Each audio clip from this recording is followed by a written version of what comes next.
Now ka sports na ye papai omone openyi kwabna ye buamu one of the classical moments that the obanam their kind was France 98 ni sakete na eze bekai Zinedine Zidane ya bo na ordinary team you know ahye and the expression was great. It was great. Engineer Kwabna Japan as KuroYiMuNsem need this year. And MPP Monso on himself watam and kratai be say MPP for Domna. Oba be do menim na watimi do mako in kunumdiemu 2028. Yen between komo live on the show, but I am sure say results na ebaye ene de course ene de edi kan baye no. So who smoothest level, so who then you all these things will be discussed. But live on Inshira 104.5, your YouTube and also you also Inshira TV. And to bet me a join here na yatwaso. But before then, just 2 minutes be. One of me political science no. Even jurisprudence, one of me law no. Papa bi omutai kan ho asempa, your friend Thomas Hobbes. Na political scientist for ne de omumfa ni India grow ni book culture Leviathan Thomas Hobbes on da so no kama ma bempa 1553 ho baby ene ewo no but na dream power politics mu no was very wonderful. In fact na on the ogidi se ujai onipa beye de opebia nti na oka bibi state of nature nti you say life outside the states and our society, because society ye nyina na ya atum se be bibi ya atum se ne pese ye hihye ye mra se ne pese ye no na timeboa na ono pushi agenda because of realize say ujai onipa bewe no ho onipa be ye basa onipa mfa mra nya adwuma ebe the fittest will survive. It was a life outside society will be short, solitary, brutish and nasty. Obi abaye de ope enti enya dey or the BBO propound a social contract. The social contract in day. Say yenyina yenyintum say yenyina ntimi ni president and yenyina ntimi nye tiemfa ye tumi ma nipa baako. Na nipa baako no nso agye atum say obebo me ho ban. Bambo ne beye me kone me ba medua nimu minsuo mu me bibia beye kama. Enu ntimi ye de ye tumi Emma nipa baako first na Nana Akufo-Addo ene ag free MPP for nsem ene amajo mahama and into kind chapter 8 of the constitution na very clear the directive principle of state policy very clear chapter 6 of the constitution or see the state shall ne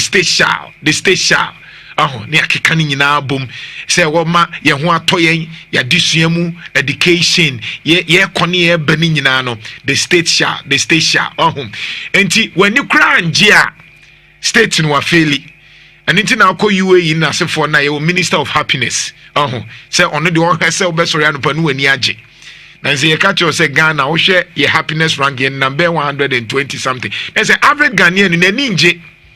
So the question is why ni betimi anya no ama besori anopa no ani jo to say Las Vegas and ni nyina no so uhia critical mind. And one of the things I am respecting obi a wosua dey as an engineer and say or a critical thinker.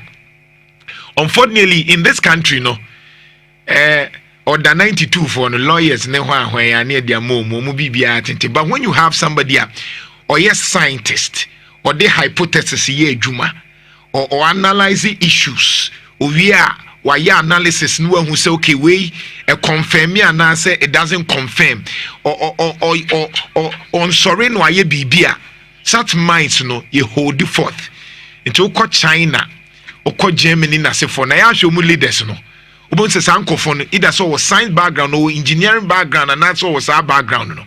In Ghana one of the national assets any Penya yene betwetwe enkomo na ha ene da so no. Thank you production team. Ghana rank 125th happiest country globally. Emfa ni jeni die. Ba yenhwe yene engineer Kwabna Japan senior journalist and former General Secretary of the New Patriotic Party, and H3 Nkomo. Engineer, good morning.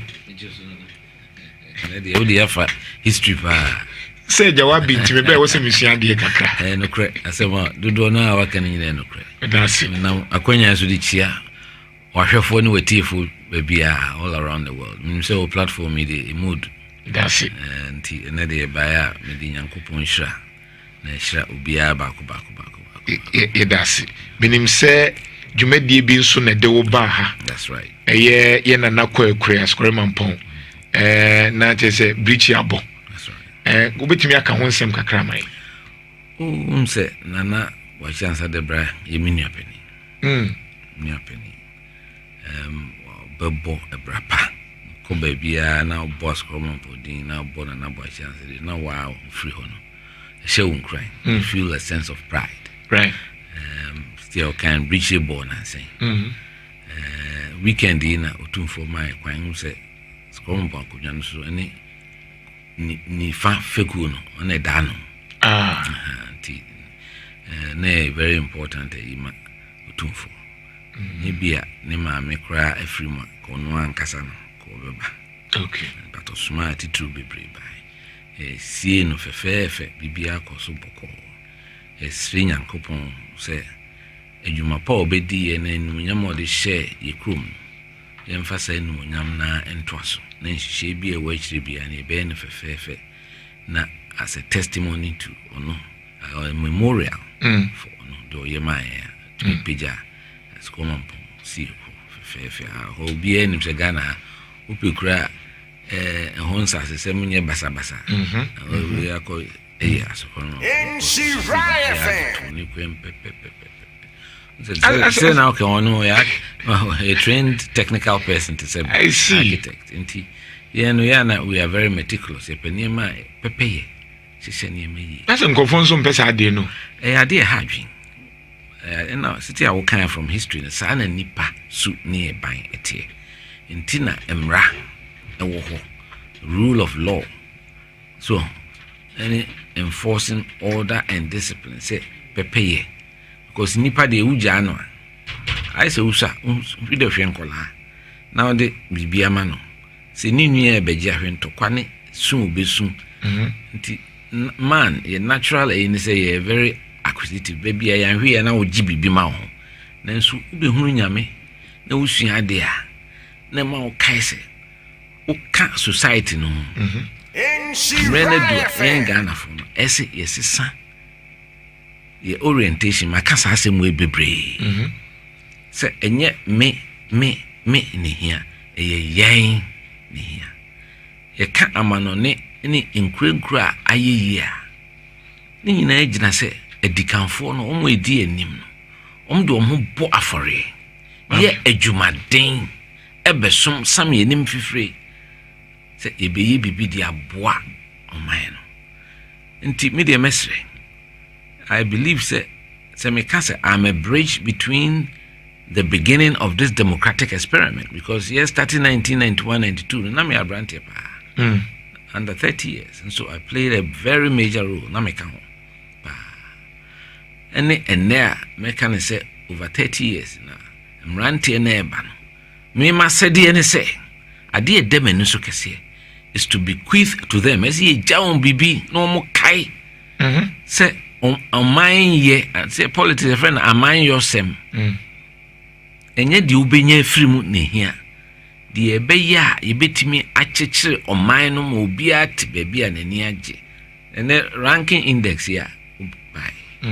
Say ye wo fom pa no kreso so. The bia wonam kwa ho ya hwe. Dodo na nim enye fe. Nipa enni enije. Na I think say enunti na sorry ni ade take advantage right of society because as ye ginyamidi na afi so you will be obroni friend the spirit of contentment nyame ma obibi keto bi asom mo aninyi ho mempre enema ma mroso wo ye ne saa tembia no bunse usunsum you are at peace with yourself. Inti ade a megidi se Ghana ha no we yɛde ani nyinaa kɔsi political issues so. But me just social issues near more critical. And the parenting, kase afiasi. And no busa nipa how many people na tenefi around the table crying near mama near papa didi. And I know aduane wo kitchen. Ubi ka say now the kitchens are shut. Ubi ato aduane abonten. The disadvantage is say bond no enkabom any entity na ewo wiase time yesusa no. And asesa. Because nipa pi enyamre, there has been a population explosion. So they say yeah to 35 million. Ghana no so no many tea ne number 11 12 ana kakraka. But over the last 15-20 years, dramatic explosion. And so enya dia ye kan wasem. There are big social issues are affecting say. No share nipa no bebre. O matare cry show wo. And near may be your first no be free fear untimi nche. Obi betia kas wo kwa bontin. Sisi right. Sisi means that hide. Sisi kata wo. Si And then nyina yesi abefo niema. Nti ede societal pressure, social media. Assessant yen kola ni suban esesa wo munti yen penifo no esi timi echire won bibi. It's not only political office ni here there be NDC ni MPP asem anya ni here Ghana sese bibia ye de akwa adwuma bia mu enti we've lost our nationhood and the bia mekan see the Ghana that has become stridently divided you more pie over polarization of the country. Ti adie bi kra na ese adwene ho city ebeko ne ma se free MPP ani ano a MP NDC ni ntiase se free NDC ni ano a MPP ni ntiase e ade ha nti mesre ni se nti na me de me ho abo afore se binim se adwuma edamanim eden enso meye na ma bodero na ma tu ye party for no for na ma tu Ghana for so for say the beauty in serving society and sa sense of fulfillment obenya say makoma tom yem say me som me mai eno ne here say binye sika obenya ama ho because nipa wunyi ne kra hu say unhye dan hia niema bebre sa mami busa we yentin CMPP ni eno by elections no o general comment here minim say last 2 weeks we share made the public statement be by the command speaker of parliament, the command chairman of MPP, chairman of NDC, chairperson of Electoral Commission, any civil society organization. Say by election cry no. Yen hwese Ghana e wo so mfaso mayana. And the information I have is that they send more than 5,200 troops. Minim. Yeah. From IGP. One by election. Yeah. And who first one say? Do any umbedi tensions a bit creative? Nim said the history of by elections in this country. And your papa is littered with terrible stories. Emphata. Because by election, a concentrated Ghana nina parties are nina fakum baby kitwebi. Into the potential as a BB flashpoint to be an a BB messina and a very high. Into me, Miss Raika say, Tama to range and be 2 years, and saying, Senka, the national mood of mourning and sobriety. Yen use Sadi and Nanka Yan Fan creative convention be. It be a constitution, but if we are sending a free BB convention, met me no atras IGBB atum, Sebebuaya, a bit me a ya manacoso and san a bikra, ye dear shape people say be a constitution. Say I Parliament, and this is for a huge majority. Aye. So I'm the back of Beckham. Say MPP the back of Beckham, and Safi. And so share, and someone. Sika abina actually. Say Sika. It be a cascade, see apartments and police for a BC Bibre. Police penning been a frame no Casasem. And son, I made sure Salletons, the committee minya company from Kayetimo. Nasa by election, and who name for so. First and foremost, every 4 years, ye kwa back abato ma Ghana for chire o madwen enti ye the mandate ni ma wa 4 years se bibi ensi a se ensesan yeah enti bi de megiri se bibi sikra party kra ya to abama no se wo 4-year mandate me feel se sa party no omunko yi nipa mra na ometoa de we from na djuma no so me say NDC a ya to abana nipa kro no waba replace right me feel say it will cost this country less. And then the last 2-3 days, we've been gripped by something that really is not going to change anything. I feel a non-issue in my personal view. But to the be and nipa be I am fixated with constitution is saying something that be. Yeah, any constitution my own. And me share the police for Baba catcher and as a finance for Baba catcher budgeter. Ye diko yes idea we are. A producer result ancestry idea I had. To me, I don't have much comment except say there were a few reports in Tokwa a few be here. Sani Mawi, here. Abatono. After 30 years of democracy, as a by now, Yantias, yes, adventure. Yen adwin ntimi nkọ benkrom. Na obi aso ye na adwin say power. E betran ho da na de. Na just onim de o kire. Makada wo Kumasi ase 2015 na me general secretary with the solidarity message bre NDC for that anom na power say for the foreseeable future no sa parties akese mienu e na behwe Ghana so ti yesu ni e ban ye ni ye kasa ye ebu edi be man ho eno na be ma bibi edi akokire Ghana fo ya nhwe yi a politics na ye no it's around West Africa so I am very unstable far from Guinea betwemu across Chad munyina soja for sorry ye very careful say ye the political power man yenso mu yi yenfa anidie emma citizens no na ye de omupe be mu omani age na ye mo ye ho ban because ye ni opposition in ye ba power 2001 it's not power to 2000 na NDC buy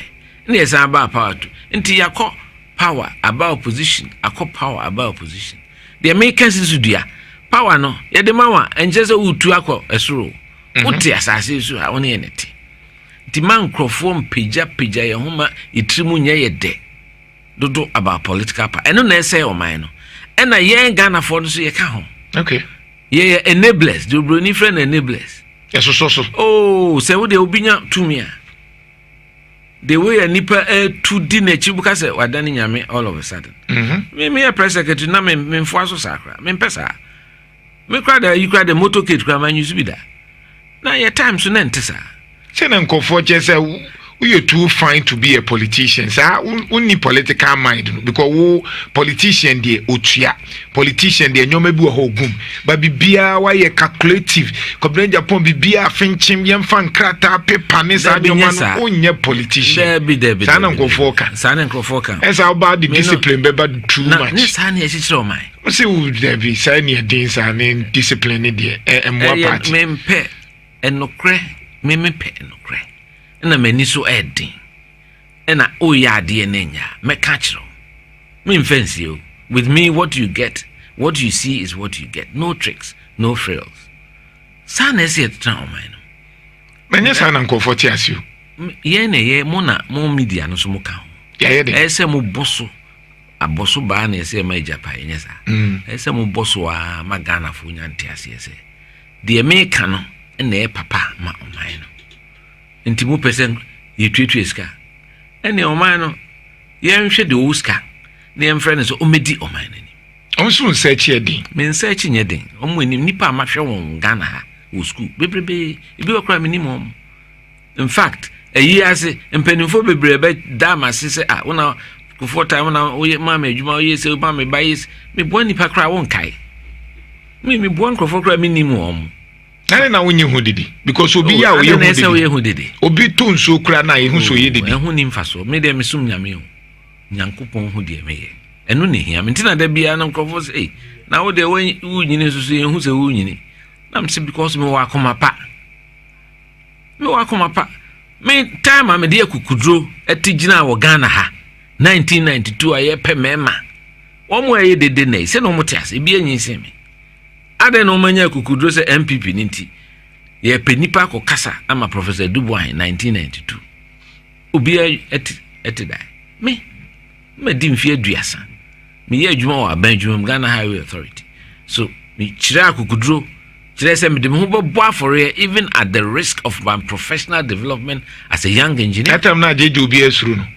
Mansuro me national eno so ente se na inshira wo ho ya na GBC nti so Ghana nyina hu obi ehwe so akola me yese me de me ho bo afore ama MPP me gi party no di the very ethos principles ye de chichiri ku no tu ho ache adwumaden enidie kasapa nuado ebema party no ye hwam no enu nti na masante agina me pese me bo party for no nkaya enti wo hwe the theme of my campaign is going back to our roots. Okay, our noble roots and penifo to sa takraji manom ajeni mboatenom jemfi bikaenom apia minkanom amobedi akonom uka asante ase ya Crawford etu ye ho che na ye meeting kra baby e kwa ye meeting kra na edi at that time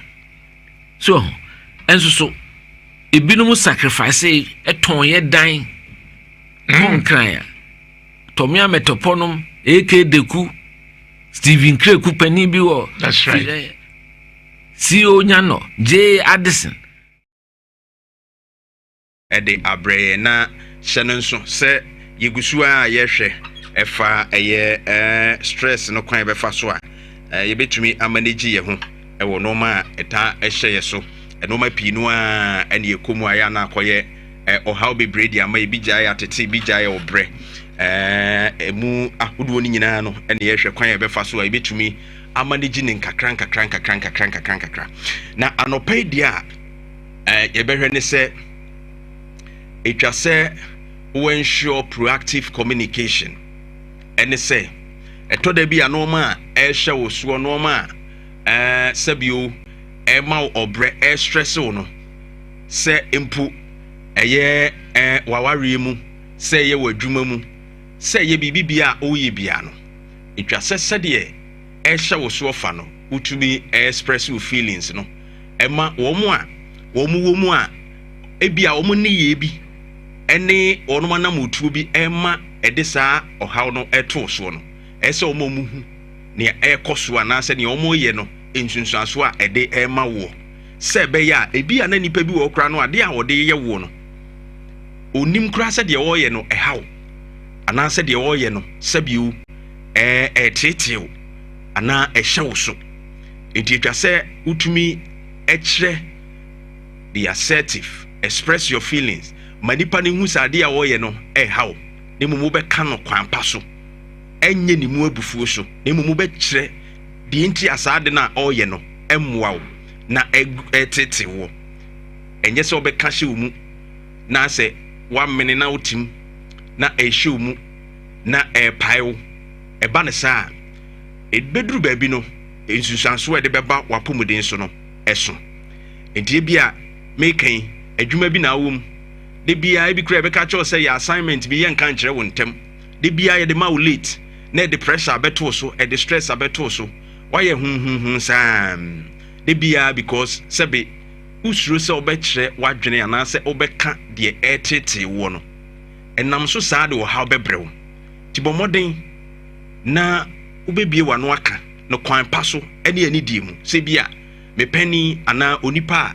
me ni wudi dwuman ade we ni a ebia wo taaye no etete me ha me na nki betumi aye ni sei na what the suggestions as to how ebema wo atumi relieve some of the stress from you ede aba na de ato denim na wo kan sa eno kra the moment abebie wano ebe proactive in that communication obe kan yie na odi akire nipa na mo wahu de ha wo no etimi kra ema ohaw no bebre nso efiri mu sanse yese a problem shared is half solved enti efiri mu no kra no kyerese wetumi aka wa asem akire de hye wo so no kra kyerese ohaw na no muaye no wanya bi kakra a no kura timi relieve stress no afei nso yɛn so a yɛbɛka de akyerɛ sɛ yɛyɛ mpanimfoɔ yɛyɛ adwuma mu mpanimfoɔ sɛ yɛyɛ awarefoɔ yɛne yɛyɛ tire anaa mpokura no ebia baabi a ɛwɔ no sɛ nipa no express deɛ wɔfa mu no anaa stress a ɛba no so because of ebia wɔn nso ne yɛ bi no ɛyɛ a wɔn nso gye tum ne hunu sɛ ebia ɛhɛ nipa korɔ no a wɔmfoɔ ani hu the extent a ɛkɔ a ebetumi abreaki nipa no down na wɔn nso yɛ adjustment kakra sɛ ɛbɛyɛ nipa no betumi a relieve stress kakra ɛho hia ɛtɔ da bi nso na ɛhyɛ so bebree a pa obi a wogye ne die na wobɛtumi agyina mu de ama wo na watumi ne na hyɛ that particular problem ebi wɔ hɔ a ne ka ebia na ɛɛden nanso ɛhyɛ wo so duru mpɛmpɛsuo bi a pɛ deɛ wogye ne die na ne nhyɛ emu nkomodie no koraa no etumi ɛde ahosaneɛ ɛba anaasɛ etumi ɛde awerɛkyekyerɛ ɛba ɛma wode wo ho firi saa ɔhaw no ɛnhyɛ suo mu Insha 104.5 we your mental health on KuroYiMuNsem. So have a proactive communication when you are stressed up.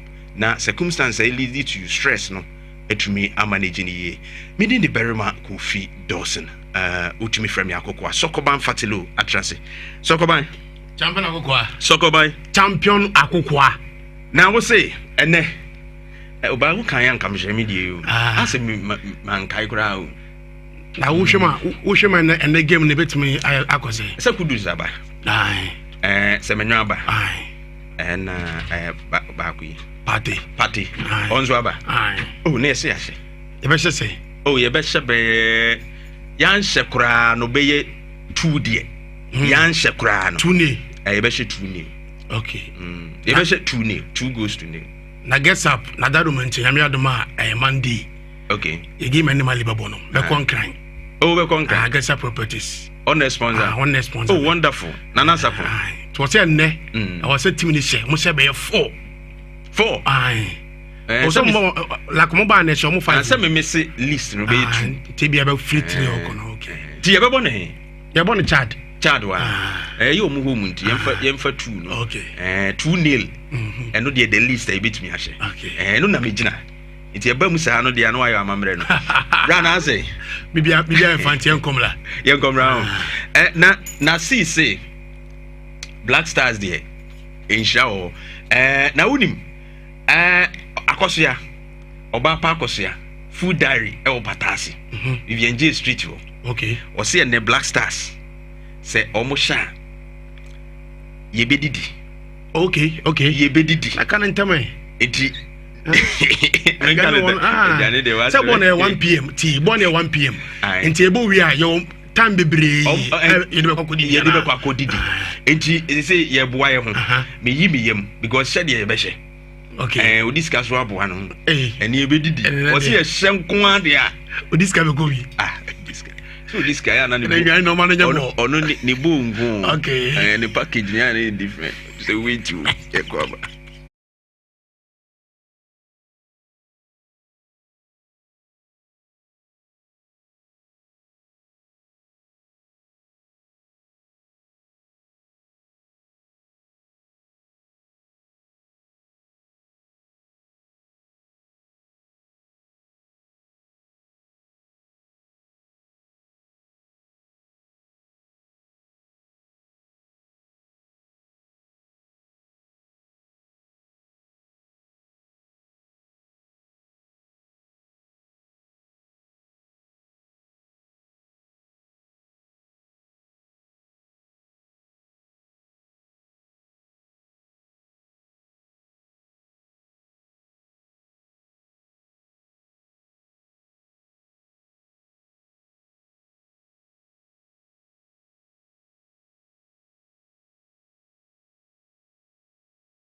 04.5 and a permanent house you see at KuroYiMuNsem Babano and an pay Yadinina at the broad so Premier Sports on KuroYiMuNsem Sima Edward enemy now person qua and another pay Martinez Massicum Dinina at the abroad moderation of permitting Eddie Jonathan Esiedu obet me from Sokoban Fatilo Silzando on Nani Costa Mandaroma and a mobile children and that Ghana Jana Kono Medimusen seminar at the Abraham and a pay fly rating penny for some control say a business trip to China Padia. Now before you Musha Misham, Air Mananya Fly Emirates and what I say, don't Beijing, Beijing, Shanghai, Guangzhou, Hangzhou, and also Shenzhen Padia. Air Mananya Fly Emirates is about world class hospitality near Ria. There some of channels are playing inside those 6,500 channels. No Bonya Koma, we are some of free Wi-Fi. No, it's mean that chatting period and panape. Fly Emirates or say fly better.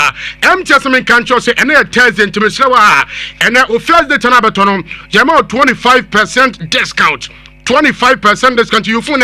Number star 138 hash. Star 138 hash. Ne full of prompt no. And I say for nichulem all my empty up so ne to data no. Na baby answer so intimate come pa intimate from out. Enra the Black Stars of Ghana. Every final training no. And so I chat.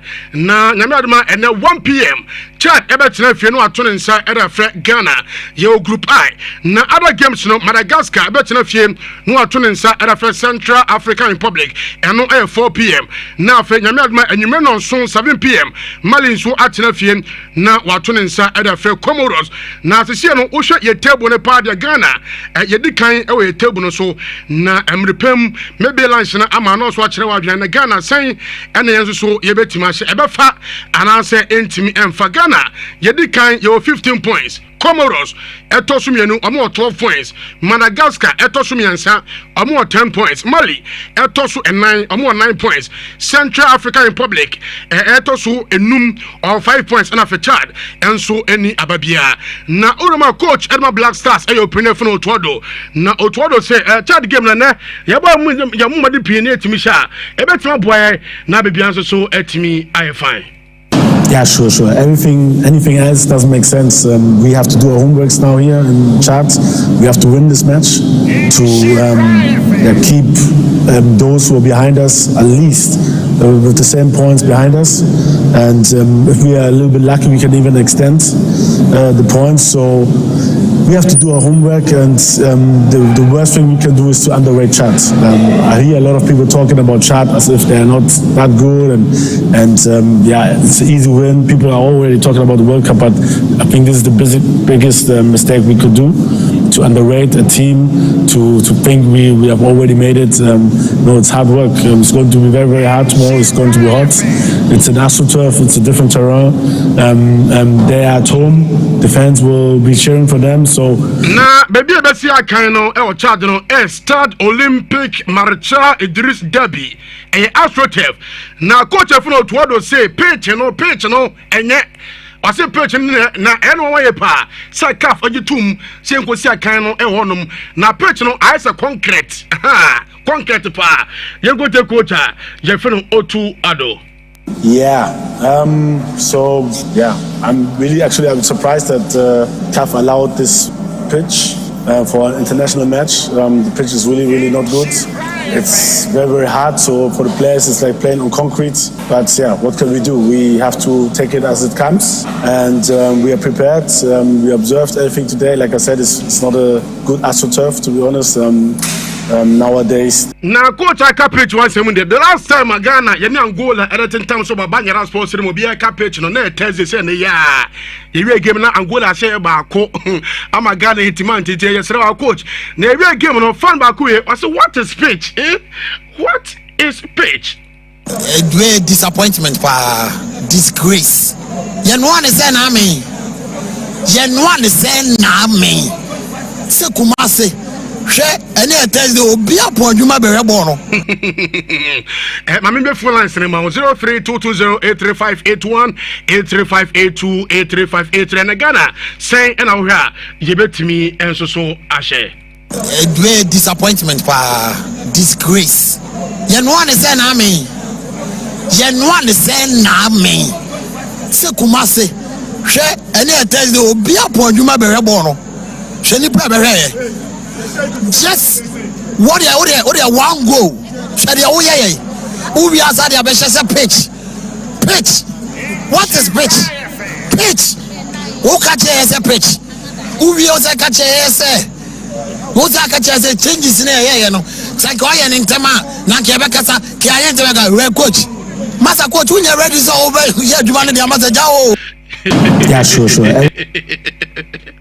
0322083581 My man started. I'm from course now. Hello, good morning. Sokabai. Yes, sir. Ejuma. Ejuma dase. Kojaba mkuni ni pesa disaba mku. Kojuma minto yes sir. Ene yasha tre. Trinio. Me dase P. My man peke me next caller. Hello, good morning. Good morning. Me ba jo din be be akasa free. So your friend is so cookie. The free capacity. Also, and yes, sir. Oh, and then Tune pound. Me dase P. My man peke me next caller. Hello, good morning. Yes, sir. Champion Robert. Champion. I be paying. Sokobai. Ampayo. Patro. And yes, sir. I'm trying to get you. In a black service.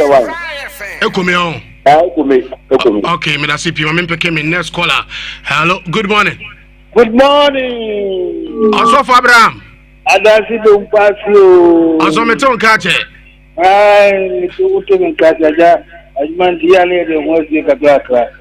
Also, na say okay, my man became next caller. Hello, good morning. Yes sir.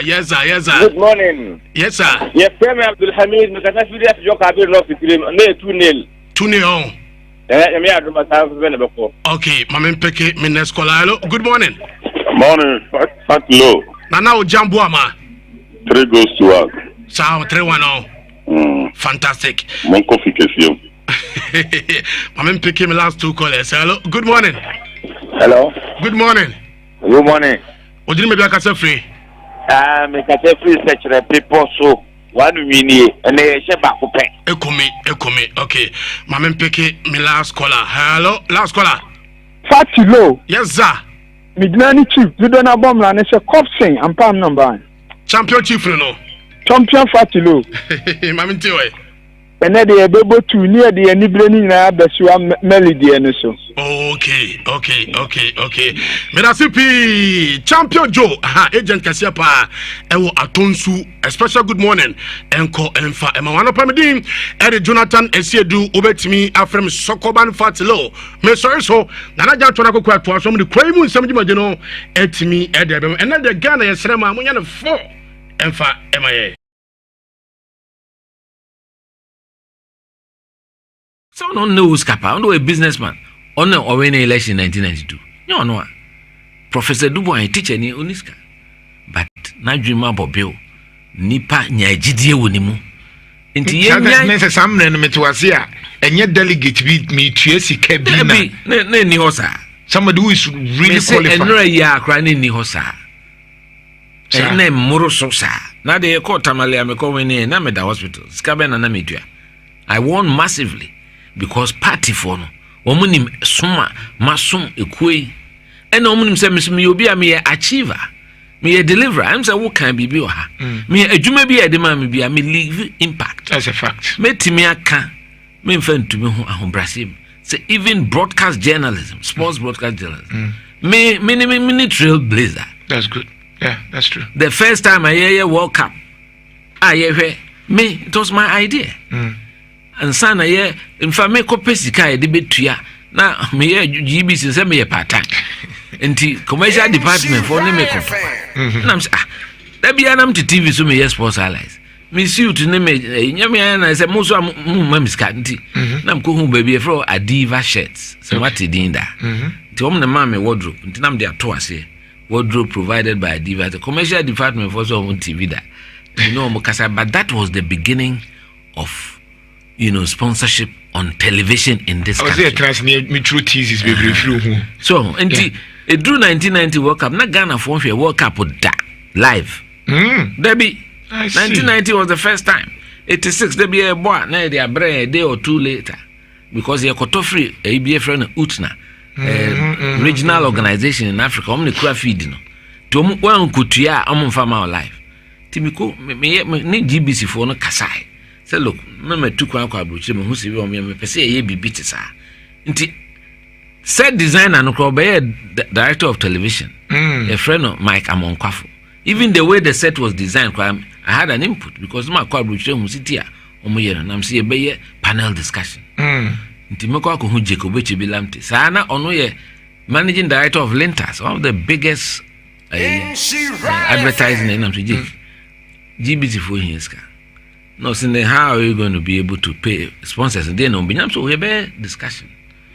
Before the discussion, we have a advert. In the middle of it, before the match starts, half time, at the end. These are all my ideas. Now, they will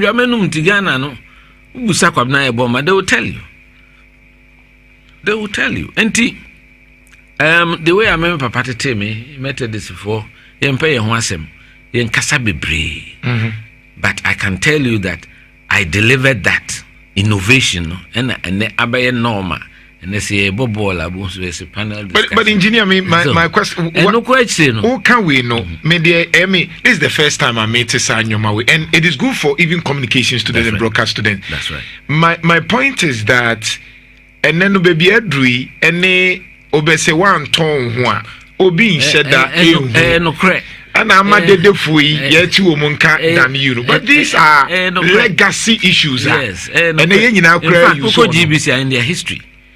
The first live telephone call, it was during 98 in an hour can France 98. Yes, right. Nti me made the telephone ready be se mu hu ya old one I any say me catch on some fan to museum na tem bia na nsan che bi on be dis 95 o say wow na on fa misio technicians na on say nya possible say be possible me enye crying na epijasa the first live it was when I was in the studio. Wow. And a lot of these things have happened. Media, I believe in delivery. Okay. My own kasa bebre. Maybe President Kufuor press secretary. Yeah. Many people believe that so press secretary in this fourth Republican. Was the most innovative. Oh yeah, Jumapa. I admit private media into the presidency for the first time. This time, now private media and call Castle that. Really? Meet the presser, President Kufuor. Yeah, those were all some of my ideas and innovations. Wow. No, I've a blue kind of around the country. So now I join in and I'm holding and then say no. Hey, more time. Yes. President said a GBC in Guam. And the Makwai now to me, it's an international president to Kuana, it me the private media account. Never been see that. It was all part of the work that I did. Wow, that's so beautiful. And no, actually, no, American. So I did good work there. I left a mark. Me be a general secretary, so no. And check there, unfortunately. Nanso so more be kai. Be who say me na me empower constituencies. Me catch on say abato. E to no constituency ni wi a asa. And no say e to akotie wi asa.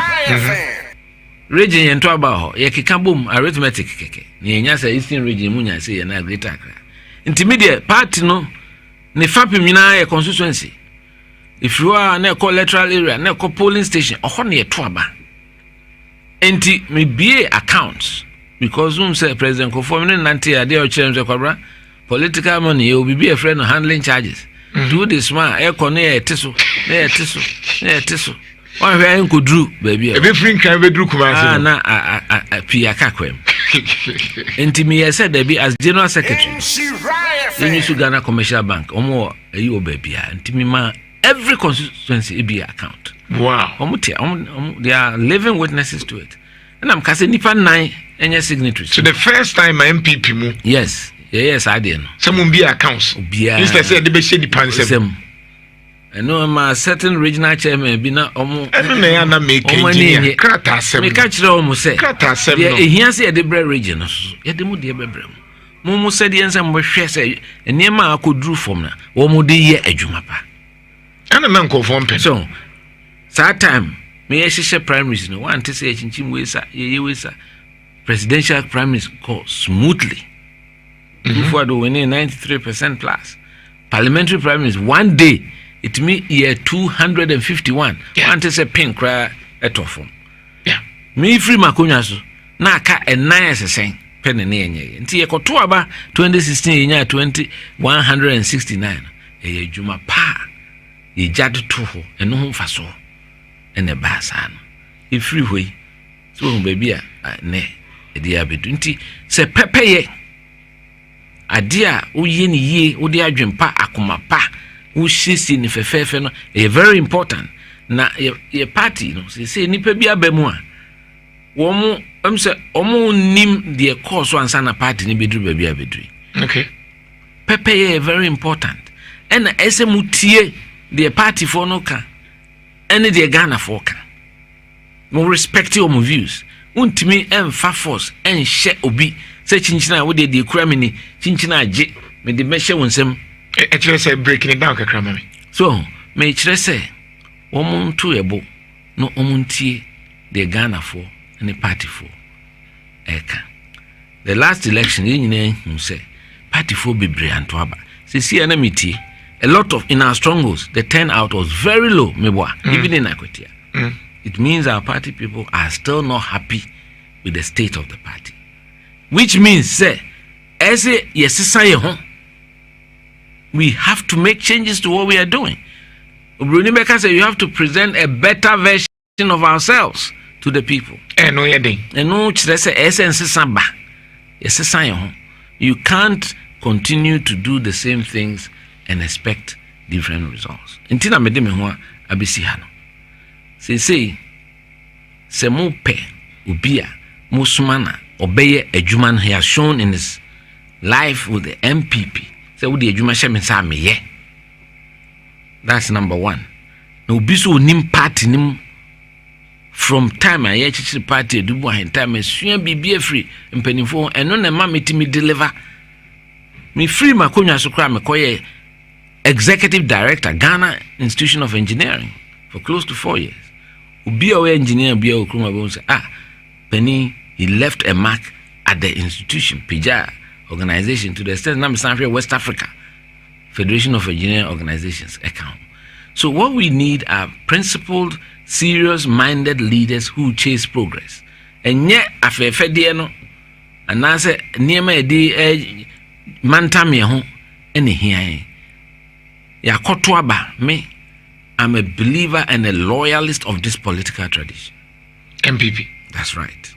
Me osum na mesum ni nipa. Osum no na mesum. Intina masum edubu ahene. Masum Kufuor as press secretary. Ama nani so emo mame order of voter officer category in 2008. Masum President Akufo-Addo Mokai 2020.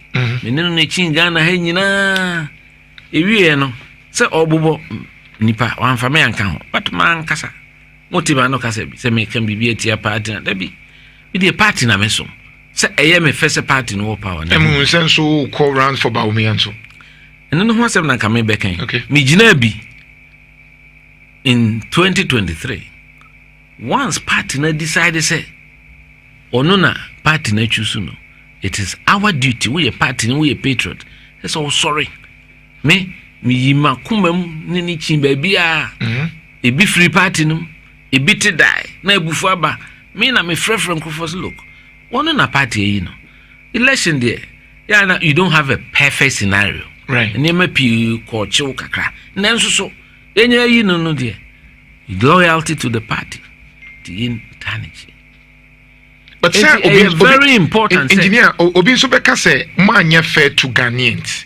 If we say na the signs were clear say Bawumia candidature no ebia ebeye challenge in 2024. Pool say kaye Ghana for the na eka anyone kasamo party na and then you were still presenting even though it's not fair say one so mujidi say me the candidate we one share omonti me teda no matiada yes I na politics and people were expecting you say based on your principles no and can also teda na kire say dia wuye die ebe hayen me feel say we na sa because about why ko isi nyame ye madom na party for tumamia me expect say Dr. Bawumia ne wo ka ho nyina no ebe tameji wo mbe kai say ono wo ho no me tai na ji okay sa na politics na the NDC for a primaries, who do you see?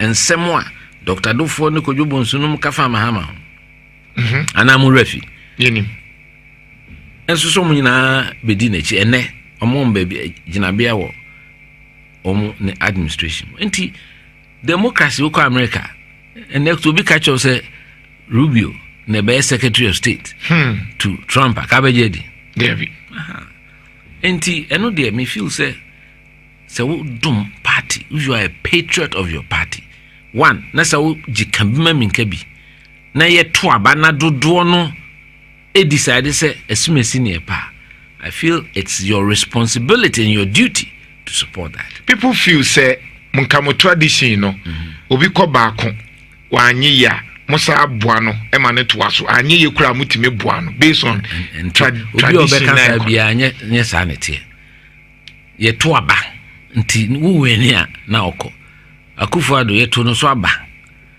Professor Dubois ye to no so aba na Akufo wini Akufo ye to no so aba that time na me di Akufo-Addo campaign enim sunwane 1998 yes okay nti na ukra na that time na campaign ma Akufo-Addo nanti enem je unka history papa sa na me so Akufo there be enti eye nipa bebre fe say time president Akufo bae na ohu adwuma pa my dia some party from a Dubois time although 98 primaries na me campaign di Akufo-Addo anim chinga na hanyina 230 constituencies and so ka say there be a branty me hwe ni su ne ban the way di adwuma ma na otimi ye na me twena ba me ho me na take castle me ko ba bia otu me tiem I was his press secretary to the president when the president press secretary to only no ba bia for you learn at his feet usua bibi on na say because ba bia meeting e ka dipa for crowd kan ho bi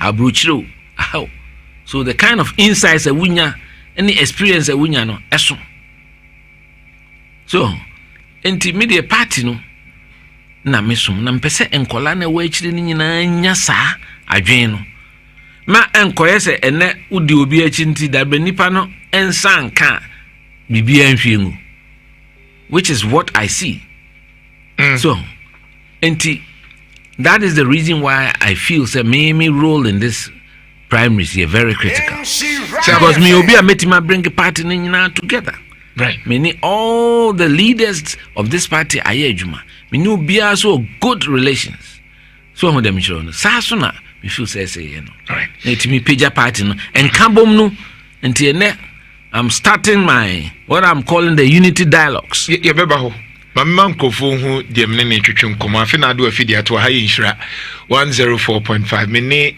engineer Kwabna Eje Japan and na twetwe nkomo the privilege na yenya ne say obeye bibi na ose na aha no person o share sen is a privilege to us na kaiso ye asokore mampon ni dehie into ono America enti ye ka ha nani wa ha oyeyan aye diemu aha ena wo osomye yem papa kofo nso ebreso enti ekirewo then and the reason why I make ye papa kofo ne say people feel that kofo MPP no enye ne MPP what is it about yewura kofo a na still the pimne kofo da subon including even NDC form ka say kofo de it was so different ona na ye adwuma because oyobia o akomapa oyobia o boniface amampanyi kofo that's how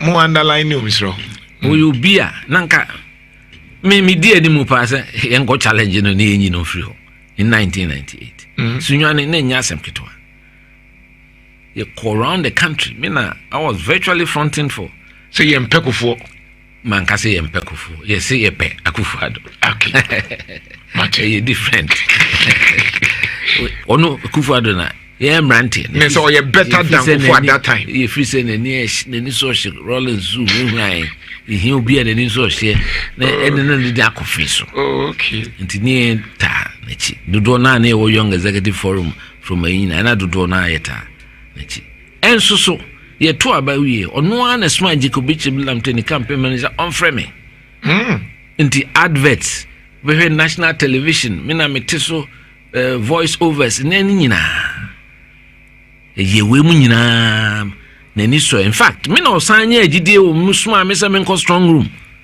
okay enti me na me fa phone friend Mr. Kofi say Mr. Kofi you are elected as the president elect of the Republic of Ghana and they will ni feel me the same na me strong room oh enti sa suban no e boy okay se omo kra na I say omo shedam pen no kra no obtwe omo nyina ben okay or can be a friend of all inclusive government in fact they be kra nye MPP for and so odom be shame question di omo ne ne PNC for bebre be kan am ye be a friend of National Reconciliation Commission because ni nyina nim se Ghana ayaw dia Rollins aban e di Ghana for afem over 500 people shre woman kwa in the early days of the revolution up to now they are not accounted for papa penny bako no a Black Stars team manager or D hine or a brew friend Mr. BB Bismarck and then make us say the body was never accounted for yes up to today so enti na me money mama on the big push agenda wakasa for fanko I mean it's our own road no one sense semwani adia contract no ehun na cost inflation ma catch order so now is dropping you bet me at target no one ehun sem et sen you be dimo enkomo bebre na afi yetumi akoyanim ewo emu ensem ni mu na kwatia by election aftermath no saying ehun sem ye kono because man for development ye hwese kwan ben e na kru no be fa so akoso ye to abawi a na eno ano no ana after by elections development our communities ni mu te say ni nyina be discussions and pay I heard the fate of the MPP going forward and of course the NDC now in government saying almost on to you know ekro but 3p garlic mixture they be ameka say piwak natural da aroma and no more dey abadu papa ebeboa na etumi asiesie nipadua no eno no obapa kwa na bibia boko de nyame adom boko pa ase me nte won kan ye aha bibia ko ye de bibia ko so kama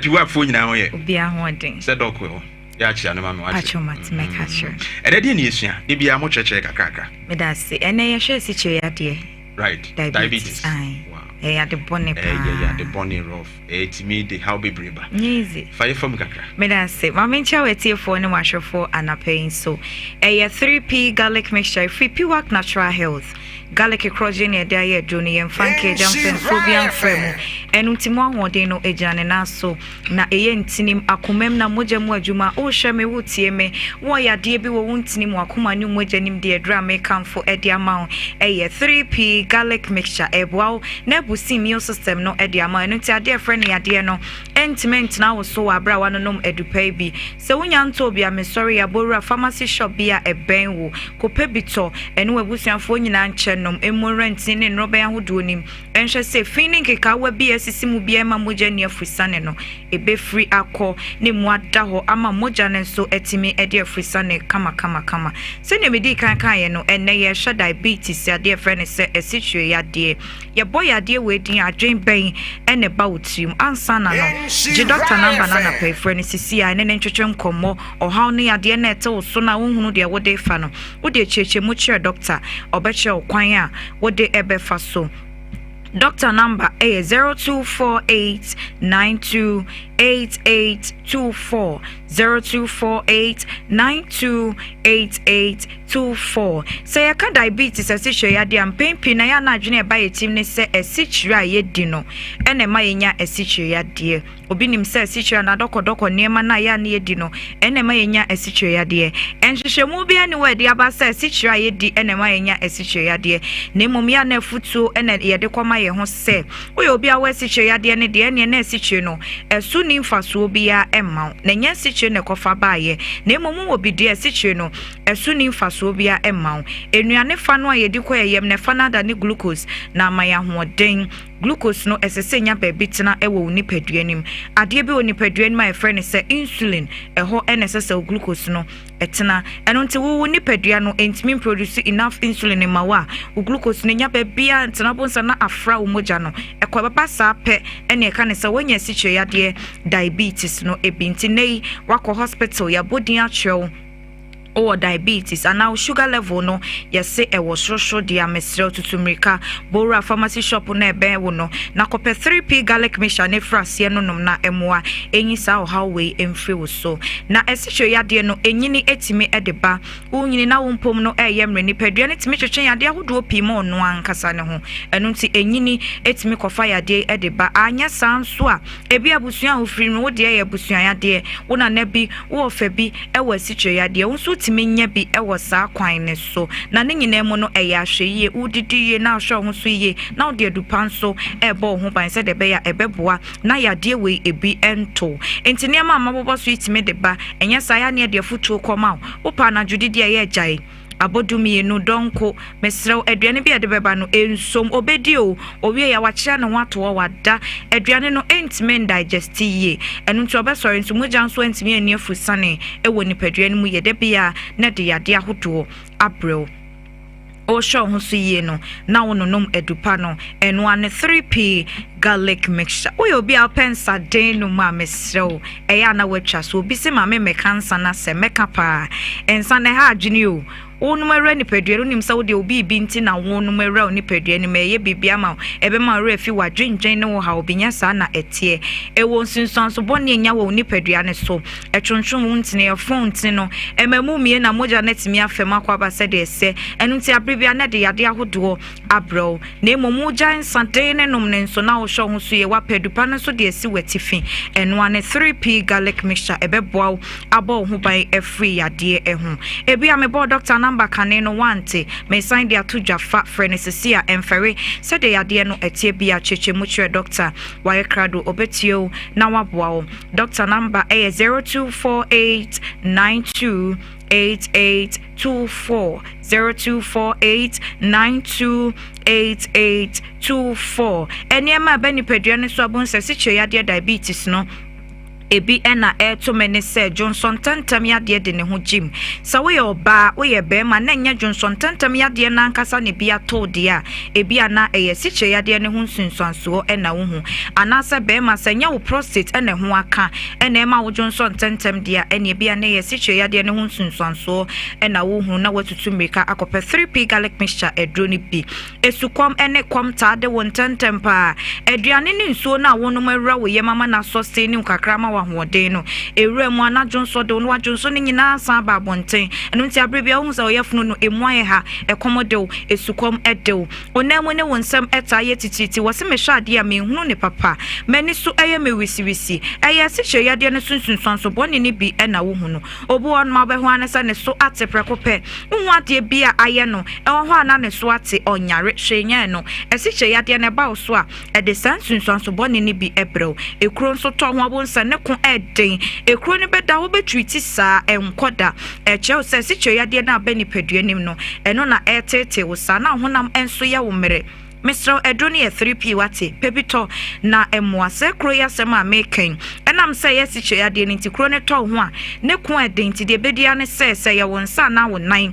ene kro ne dadea yenkocha emfri ho esanse ye treaty krona enkoda enunta siche yade nti obi adidem ye twa obi nan ye twa obi nsa obi mema yom ekofom ena mesiche yade KuroYiMuNsem obi so ani afra ena mesiche yade KuroYiMuNsem yade bone entna ho ema na nyansa eno apa no adru 3p ya mebo ho de road ya cho no yare o onyare o utimi enum bi esanse busi immune system no enunta yade nti na wo tena wa twansa yade ne mra ansa na wafa adru tutumrika na na ekopebito frasia no nom ohaw biada no wade woni peduane mu a wanka sakra wonya hu ye no ebeyi ni nyina ede efri ho na enye drone to enene nom ne nko na ya na hu hia ye wapomoden no ene hu hia ye enu ntina sa ye ba ye bo drone ho de rose echrew na sanema bi wo fie na wo ye ka ho ebeboa ama yaresa no akonkan a ye de tudwa enu ntitie me anopai bebia wo bia sa ye adwuma na wo ye sa wo da wo mpeme se otie me pa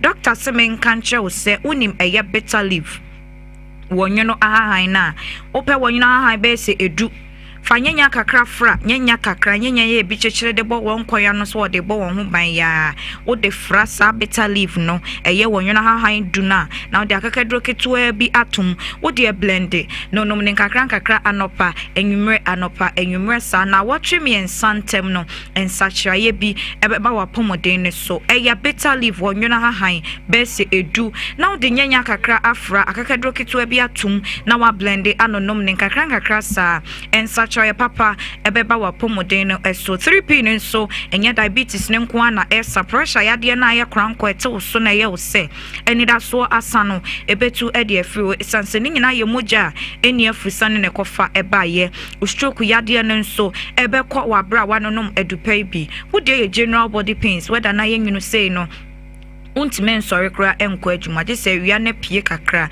mesro pedro ni bitona nonom vitamin C ne ni pedro anim kese no ena akofa sa o hawo no ede aba unya bi na nonom a ebeboa eyaw ni nyina ede afri ni pedro ne so asma entehye wayade no etenete bema prostate no ebo ho ban ede amaw Johnson tentem Johnson achimoja ne sane ma wo hunu ni nyina ebejai oba wa fichi kromu yaw na atena wo so ache na enu nti eba no bia te wo nka no ebe fri wo so akokra our last stop edrono eye 3p garlic mixture na emom hyenenso ukope edrono bi atode ade bia se ne yeka no ewo toam ehwewa ebo garlic eda ho ye kokko ena ne ti no eye kokko edrono wo toam ehwewa ebo garlic eda ho eye kokko ena ne ti nenso eya koko enunti woko no be the plastic bottle be emau and our fair drobi say garlic mixture esa ya dia ubodi nebi anapi work and ye ya wuti pi work wote garlic no eme no na ada we droba ko pe na pi work odiaba eja so eno ane 3p garlic mixture unhu niema amabobo so nyina we dro ne ho dia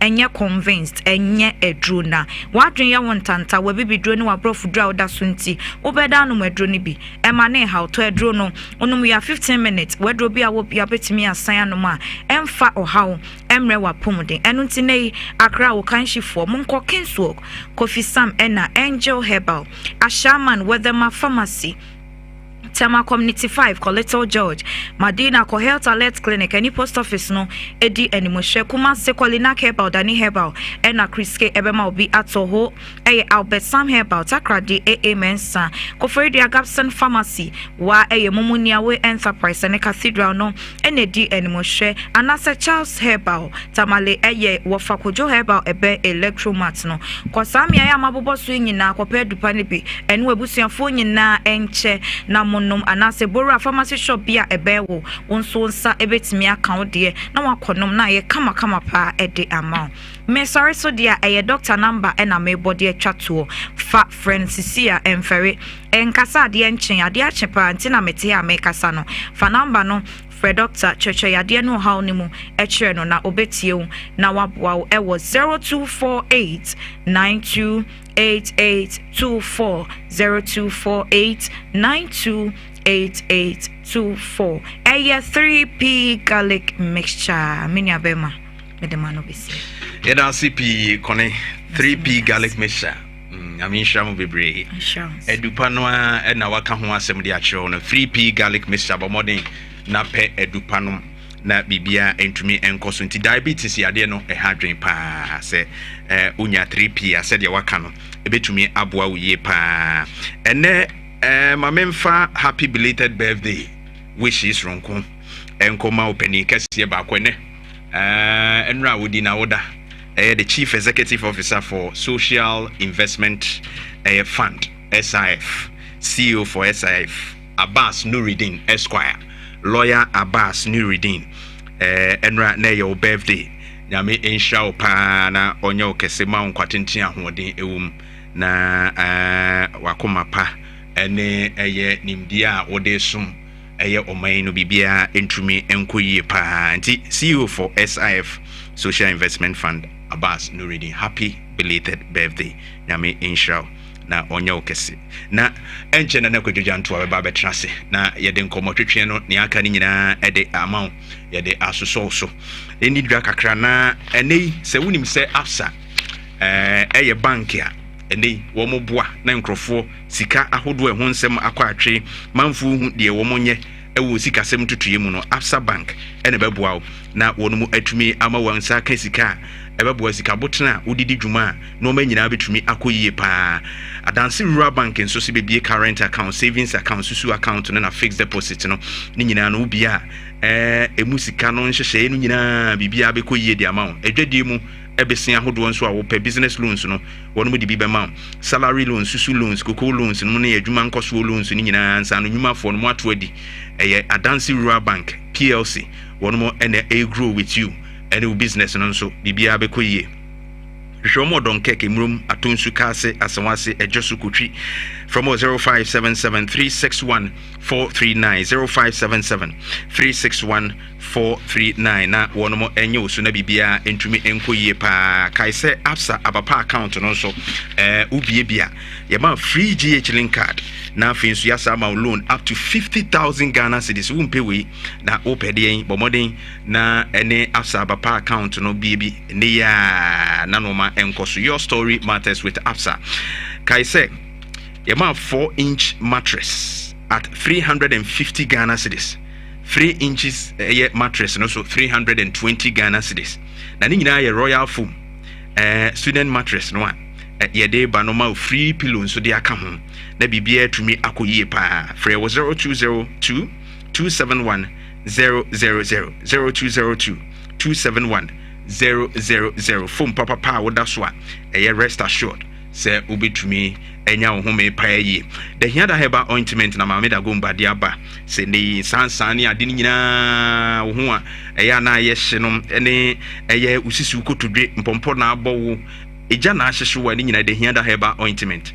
ebeboa na etumi aso ano de amount na atuyade na sekra the hiada heba ointment clears all diseases one time from mameda gomba 0242 71 2113 kai say lazuli deodorant spray ne body splash no and one ye digu ye ho eduhwam de ye mema de storm run wide legend my obsession instant crash medimosel no nyina wo temptation no ma ne mema nyina mutumi yusu ema bibia ye fine so hu ye hwam a me catch us de bia kra no kra timi ma a different kind of acceptance so Kumasi Prudential Plaza ehwe ni mo first floor Mrs. Anoche Plaza 0240 152204 0240 152204 Kaise Ghana Baptist University yekusua de na no make sure say politicians yi wo mo ayebodi mo appointment yi obeti no yes we would a PhD in this Dr. Susu Ensu de wo ni kura no sebe the first degree ekura no any ade a wo mo so ekura diploma e do mu ekomu a wo de ye de to be brepa wa manwosemu a be wiase ne se fa akrata abre bi ni ho Ghana Baptist University College se be suade ye School of Health and Allied Sciences BSc General Nursing obeyebi HND Medical Laboratory and also ye chiro de wo fam kama pa afi School of Theology and Ministry Programs Doctor of Ministry ewo ho Master of Theology wo ho Master of Arts in Ministry and also betumi aye Bachelor of Theology Diploma in Theology Music and Ministry ni nyina ewo ho a diploma and degree programs ni nyina ubetumi atake advantage no ayebi School of Arts and Social Sciences Education so Bachelor of Education in French ni ye diploma in French and so English and so ubetumi aye BS no mu B no Bachelor of Education no na kai say business school programs no ye BSc Accounting Banking and Finance Human Resource Management Marketing Diploma in Business Administration ni nyina no ye chirebi graduate school programs MBA Finance MBA General Management but modern ni Ghana Baptist University College enika subum nafi wadisua ho nsem no empeja Ghana Baptist College no University College campus no ye will be wa makom ye will be ewo eye Abuakwa campus no it is 0549 062 092 0549 062 092 and our WhatsApp number no 0202 773344 Ghana Baptist University College excellent in leadership and stewardship kai say Ghana grows ejuma nyame adomocha ye de bebro amwo hu Ghana grows ejuma ne se de bie mabuna ni momu hu nwuma ewo maimu bebresi ejuma ni ho nanso Ghana grows ebo modern identify opportunities ahodo a ewum na watumi build the talent no be turning into skills na ma usika de atu botum dial *718 star 50 hash star 718 star 50 hash na Ghana Gross Ejuma no Edube Rum Kama Mastercard Foundation and Springboard Roadshow Foundation adama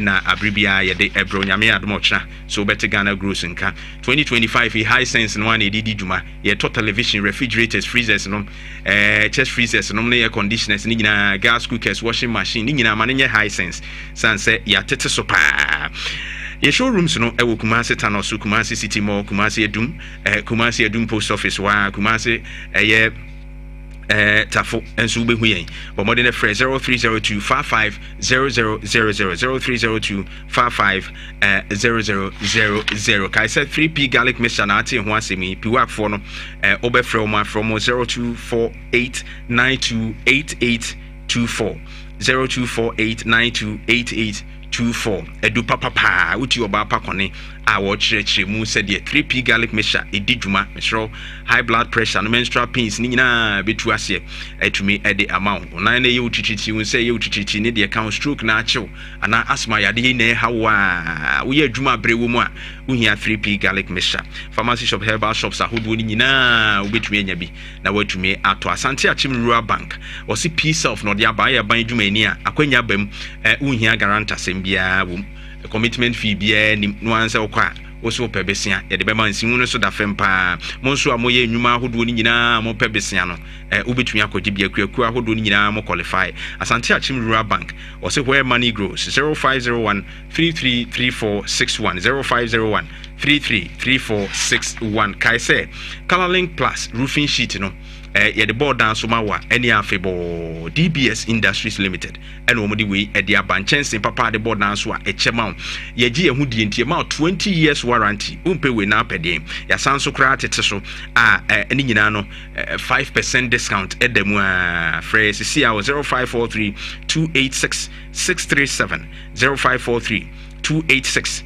637 and iska ho eden enti enkonko tonchense bia be wiase na afi bumbuntu kru ne nsu onwunugu so wada panso ntimi na Kumasi your branches ni bi wa Tamale so ho takrade number no phrase 0506 600 4242 0506 na wa phrase 004242 ana 050 600 4141 Kumasi number no 0506 004141 ofra onomo ebejo so pa ba hye nso set terms and conditions apply. Kel Charcoal toothpaste osibeye fita benya hoden a eno ana ese oyusuo Kel Charcoal no Samara company adaworma eno omde aba utwitwi osinde a Kel Charcoal toothpaste ma fresh breath whiter teeth on wenum eye hwam kama na osino so ayi fita na o gums no osi achi nam no so benya hoden pa Kel Charcoal no papa simu to create abon we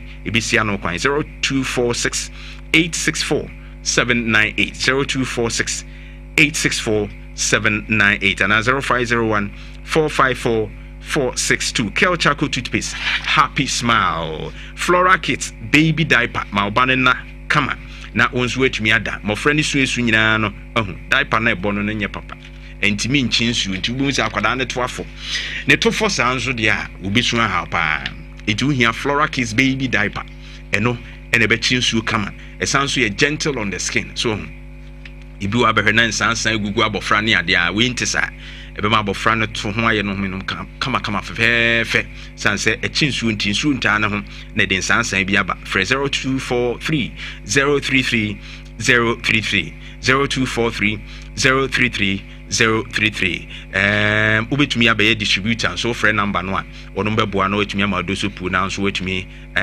ejeje mu atonton a koja farmer edi koja pro code number etipaye ne pepun ni ade nyina ebeboa koja charcoal toothpaste eno nso eboa ma asen eye fitaa nya hoden whiter and stronger teeth no there eno ane koja charcoal toothpaste kai se koja regular fluoride toothpaste no so kumu awe wosin na se fluoride wo munti ma sen no ebo ho ban pa koja p ni F sensitive toothpaste no so esen afemfem ho ene kaka ne ade nyina beboa na enoma etumi ayi de ama ewo ho na wonya wapomuden Koja Farmer Okashi Drag Lane Accra Central Market for 0244 559597 0244 559597 ye beje so pa Franco Trading Enterprise phone papa fie ye wo Nokia Samsung iPhone smart TVs ahodo Franco air condition so ho kai say your CCTV cameras so ho microwave blender ene washing machines ahodo nyina mfidi a wo pe no ne papa mu nyina no Franco Trading Enterprise eho ede butu na online no otobi wo ho a want in 10 videos so what so how much pay 40% discount and what they ma share so say Japa Jewelry Kumasi nchen wo challenge bookshop enche honom pe wo be hu old Malcolm Adum and also ye ben ho pe Kofo clinic in share ni mu KGT new market and so be hu Franco Trading Enterprise www.francotrading.com obitumi akọ na afi wo hu ye ho nsenka nyina afre 0245 316969 0245 316969 Nekai say Franco die o se ne no mani nyina wo de papa ne de abrɛw wasan so atete so kama pa e de amount 104.5 enche na nakwadwo Jantuah betra se after akwatia by elections no ne ye hwɛ animu a ye development impumtu ebetumi akoso na bibia afa ne ntoma pa e de efra enti no ene ye bedi nkomo ne ahwɛ akwatia nsensem ede na adehye no ehia ede na ekoso sese aftermath of the elections no and which no yabebo de ewura the fate of the MPP and what yewura kwamna eje Japan ewo fia ene ni di nkomo na waka nsem bebre as to how our MPP betumi atu manamo a ebeboa party no na etumi ama party no regaining strength for power very soon in 2028 na wakeka nsem bebre no pay yabe digest yebedi nkomo bebre na yewuram delve into issues that matters na enenso yebeso in the Ashanti Regional GJA executives no eti Yera Kofi Edudumfe ono and they say oye chairman for the Ashanti region and the president for GJA in the Ashanti region eti no and they yebeso any in na bibia tumi aye fine pa enye dwumadi eketwa kra Albert Kwabena Jomfo GJA president or baby and for the regional minister Dr. Frank Amwakohene and so agent pa dwumadi no ekos regional coordinating council RCC conference room na yaswe won mu inafi bibia etumi akoso pa ntimu a about for nyina no mokoto yi Yera Kofi Edudumfe editor Insha Love FM multimedia Kumasi branch mukoyi no nyame insha mo pa ene swearing in no ekoso den around 2:30 p.m. na ashase 2:30 pepepe na ashase nti na wie no mienu apa ho sima aduasa no na chese dwumedi no ashase kra nti bomoden na fu wani chirem na bi so awafom kwan na wayira kwan so a number na that screen so no ubitumi afre na Facebook tie o radio so so a o friend number 0209 836 204 0209 836 204 and 0244 541 952 one bejo so ama direction now so wetumi abana Yera Kofi Edudumfe ene GJ Ashanti Regional Branch no oye chairman edema ana say ye no say ono ne beda nimu ewo Ashanti region no edo ma nyina etumi akoso His Excellency John Dramani Mahama akasa fa fanko nsewam stretch no unim say ho nsem adahwa mfuturo ni ade contract ne say ko say bawo na His Excellency kire say contract ni musika aban dada no etwa to wose ye de na asika no ye de awie nsu road no eda so eda ho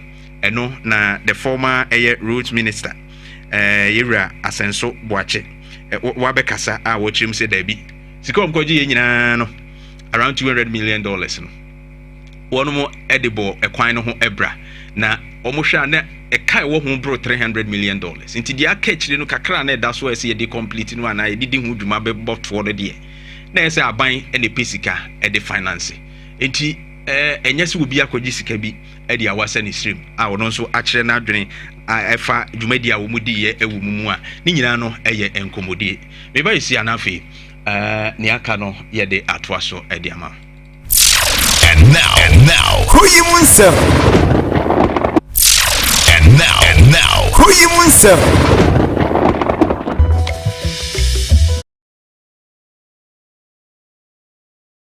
Pebre feel say before ba and I miss my press secretary miss papa shrin kwa ye baby bi say ye ko revenge ye mafia o munzo there be wanya ne sada ye mu bi so e Christo suma ejidim to believe say vengeance is that of the Lord's nye nipa ti wo share reconciliation commission say obi a ya obibi aka wa she bia no ba be ka wasem. It brought a lot of healing. Enti na nkrofo kai no because you see say MPP na you say be ka no kra tina mpanimfo no be free mu say bejai because be ya odi ni niam bi ho ekoso a ni nipa nyina na say kwabno Japan mu ka ne say ye na de a o si da bi me de mi gina ho pintin meso me party nipa we all have different thresholds.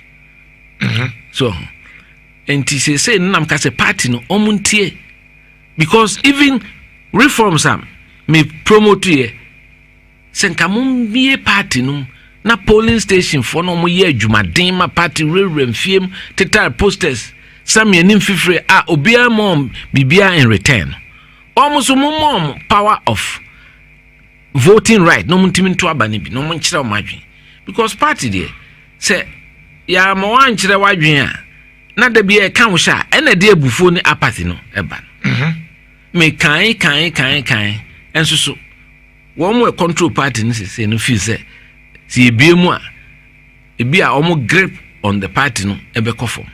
Okay. Enti yes yempene na emum de me kan say former first na former executive secretary to aba o party ni me nam ka obi ho wa di chairman 3 terms on tina konya so nti yeto aba kwa yemfro how obi di minister or di regional chairman so dem say metimi abobi di abema nom ne ejeda ko SK buafonum ni ade nyina yeto aba omuntu bi opani edu say poni Moses mo wotafo pankro no nom ni ade chesese ka konongo nom ni ahwe aka apani asabre mo ese wafrim ndiko ha konto aba enye me kan no ende omu no so nti ende omu jitu apoli na ye wa ase na no dosun omu anya ntu na emum ye di mienu ba be ka 5 no me man tia say dam wo mo aye adwuma ni bi da no a na wa ye polling station executive da na o tifie na ye gya no ho a nti ne ba kra be ka say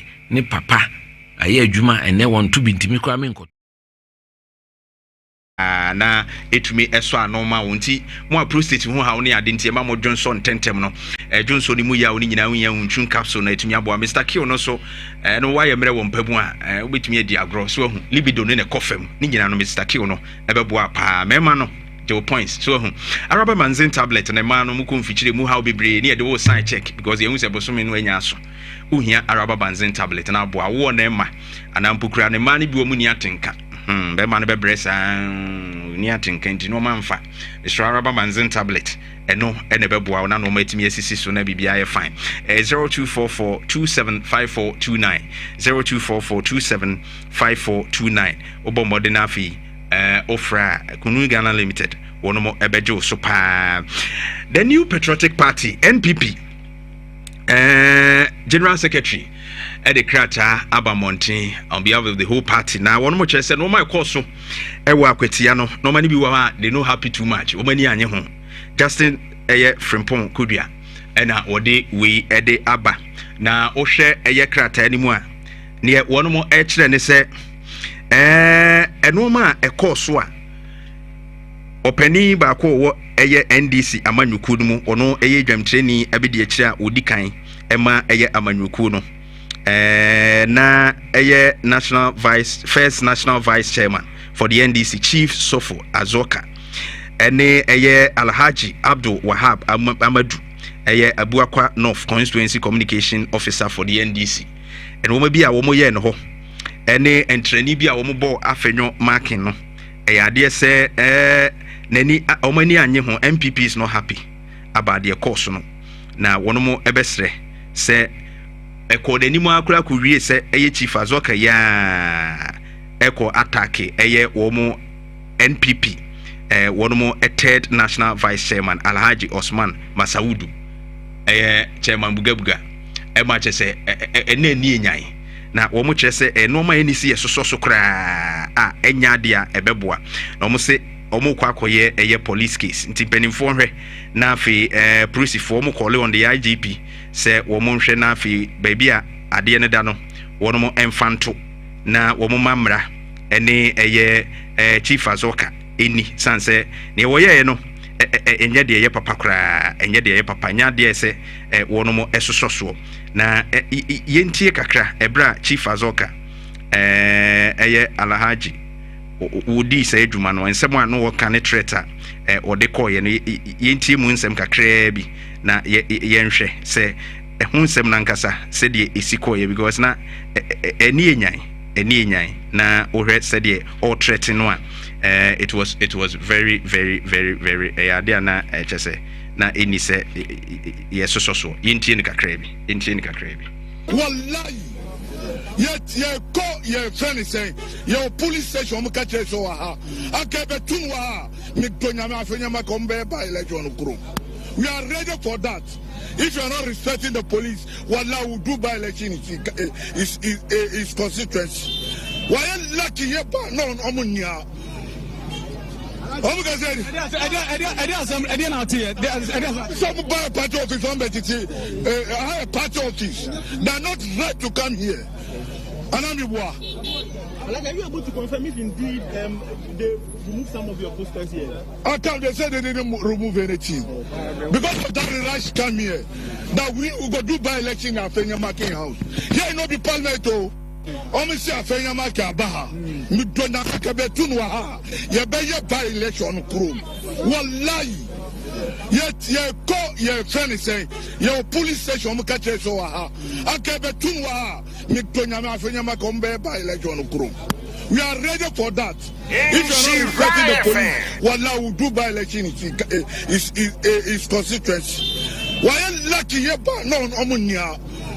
Enti azoka no na ensem o kan ni bia ema the MPP atrosa statement here wono mo condemn eno no na utia chese o se afenyomakin eba ho eba wono mo party office na encha onya no se nko beto ne ho a na enchimu ne ensem a na efrimu ba ne se afenyomakin ena mo party office wo na o instruct se e be remove posters ahodo bi ewo eye wono mo office wo eno ena ekoye nsensem bebre akoyete se edane eye threat eni ade to afenyomakin MPP se saa de na ekoso no omo condemn afekura no ego to the extent se eye azokei ene masawudu ehyiaye no na nya asem ketwa ekoye tournament a azoka body guys no baako atake masawudu ni nyina no normal ekoso na enhyeda mfa na nsentropho ne azoka etwetwe nkomo se die ntine masa ade no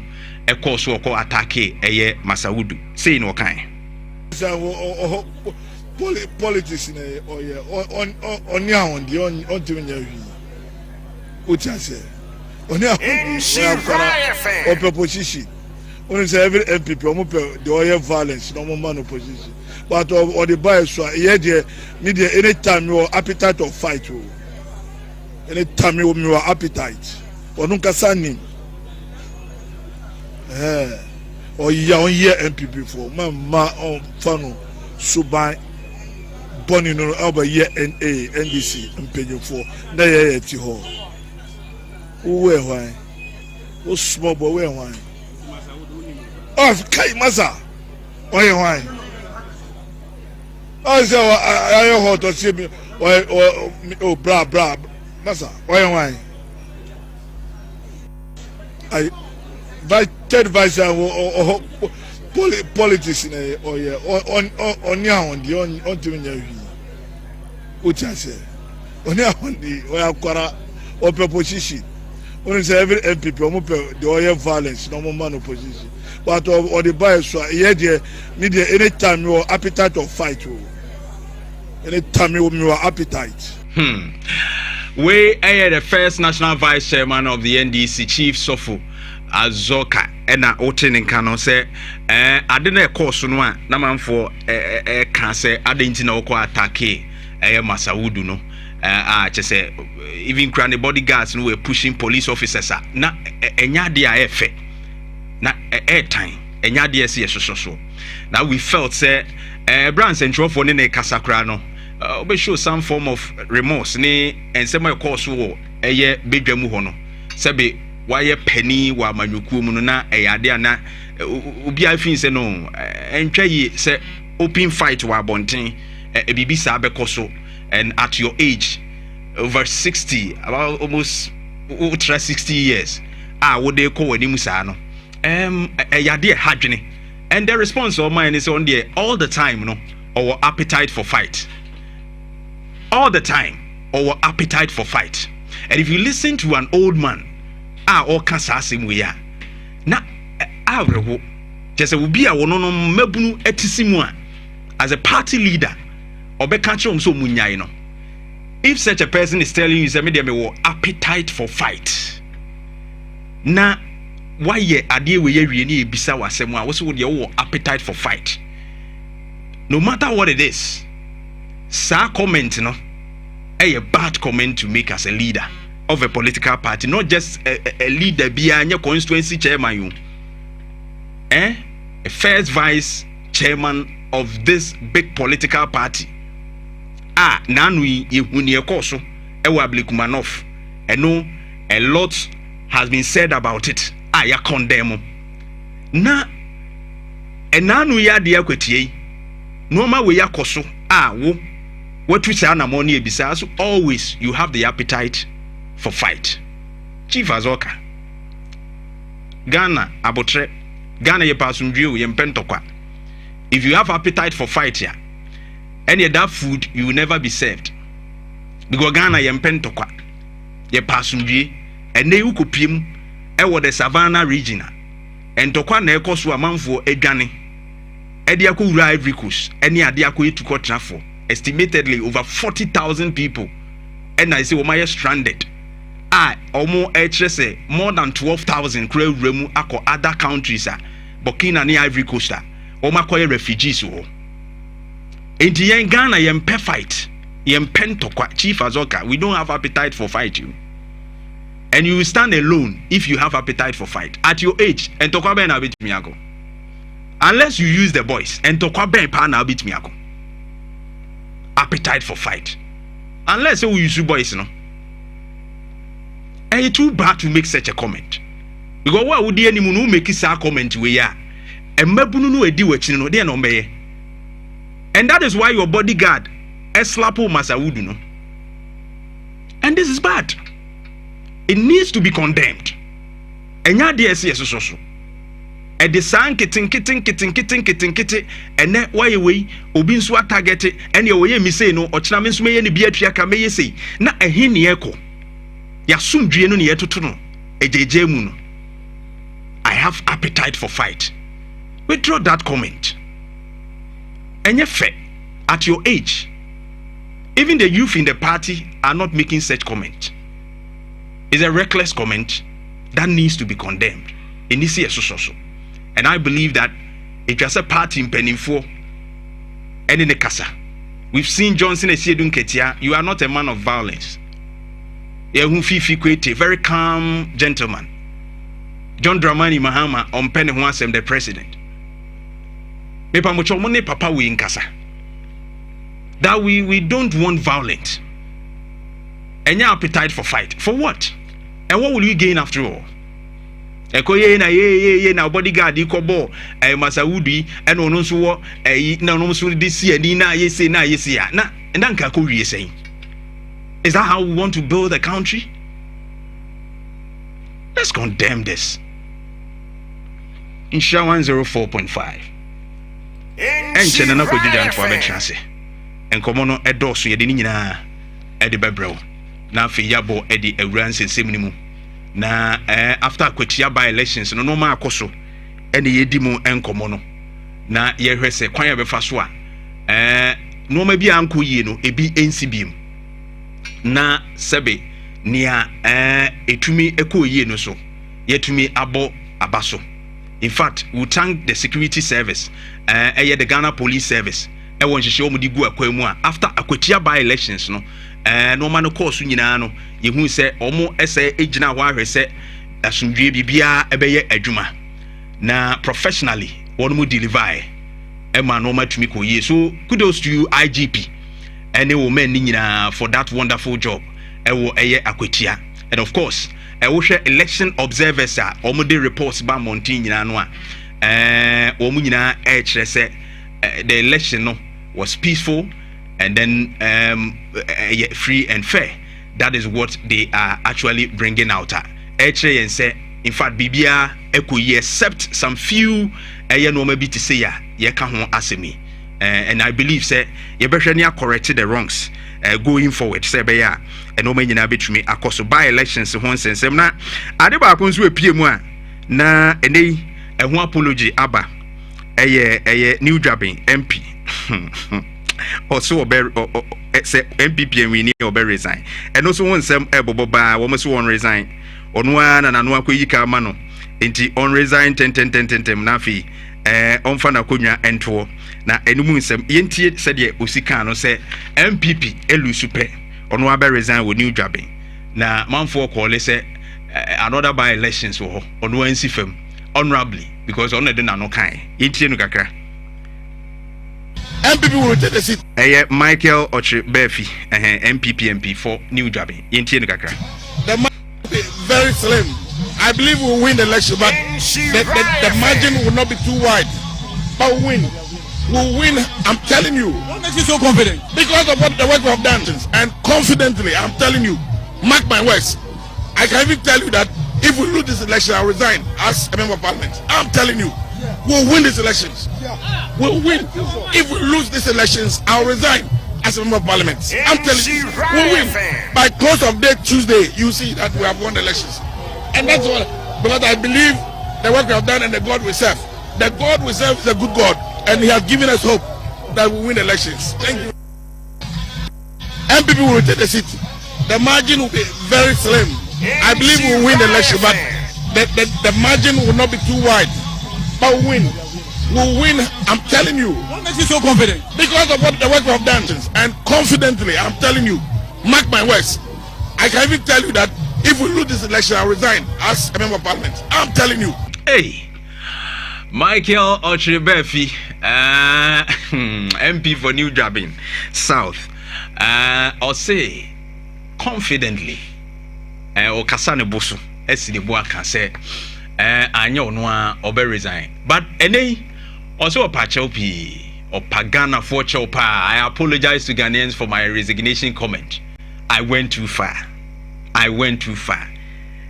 Also a Pacho or Pachopa, so Becan Sassimo. MP no dear, or Pesu Coswedi. A guy dear so be resign or Pamocho, and no dear, or so trash ye, Nano Kuika Mano. Na eno ena Rashid Tanku computer, director of IT and elections for the NDC. What's it, Massa? One now can you? Any another wala ujjj. Resign.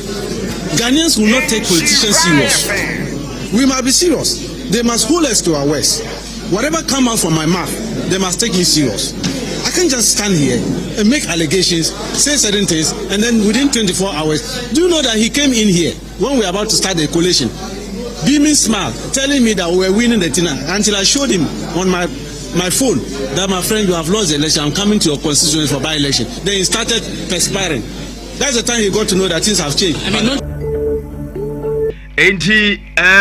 Rashid Tanku computer no or say on go by the words.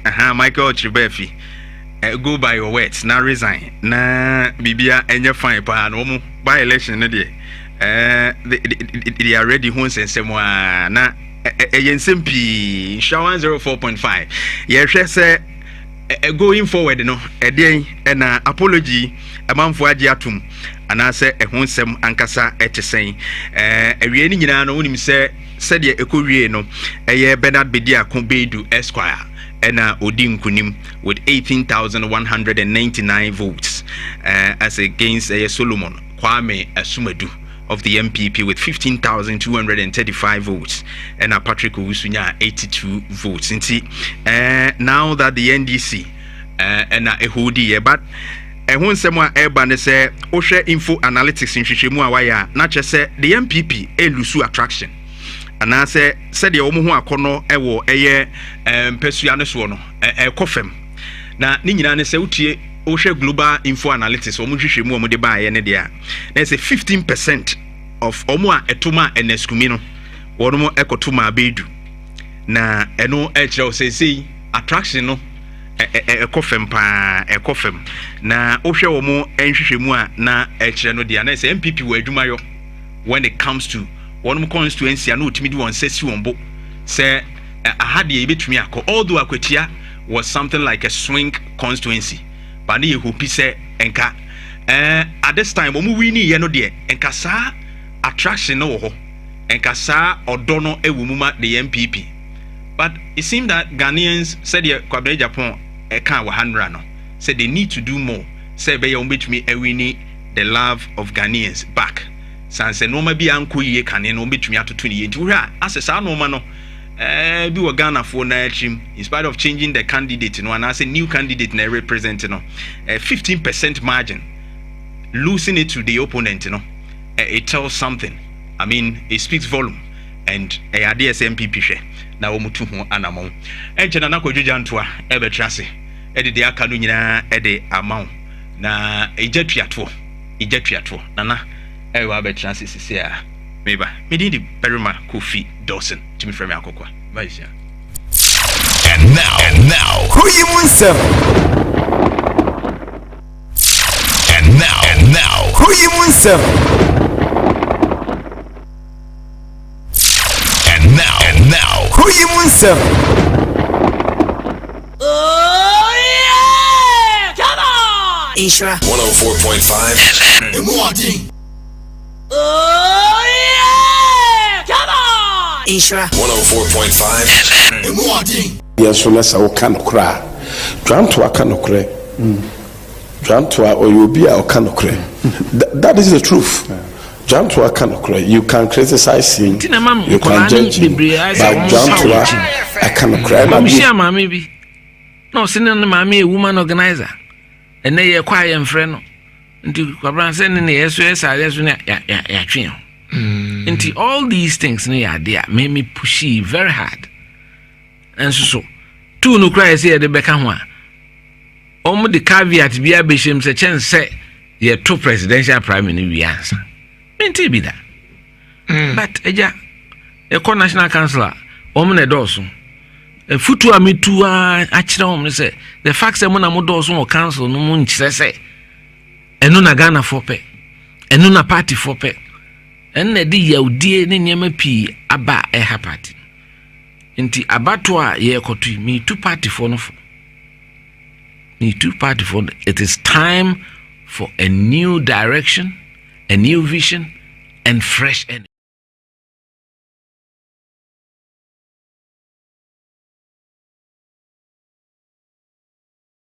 Will work. Ghana be juma. Na wetie de akoso no nyina e wo se ye ho aduru kakra wetie de akoso wo akwatia wetie the outcome of akwatia na de na wo sua frim e de na wo hu e de na ugidi se beboa enioma asesa na eneme pese me share bibi kakra ema wo ehu nneoma bi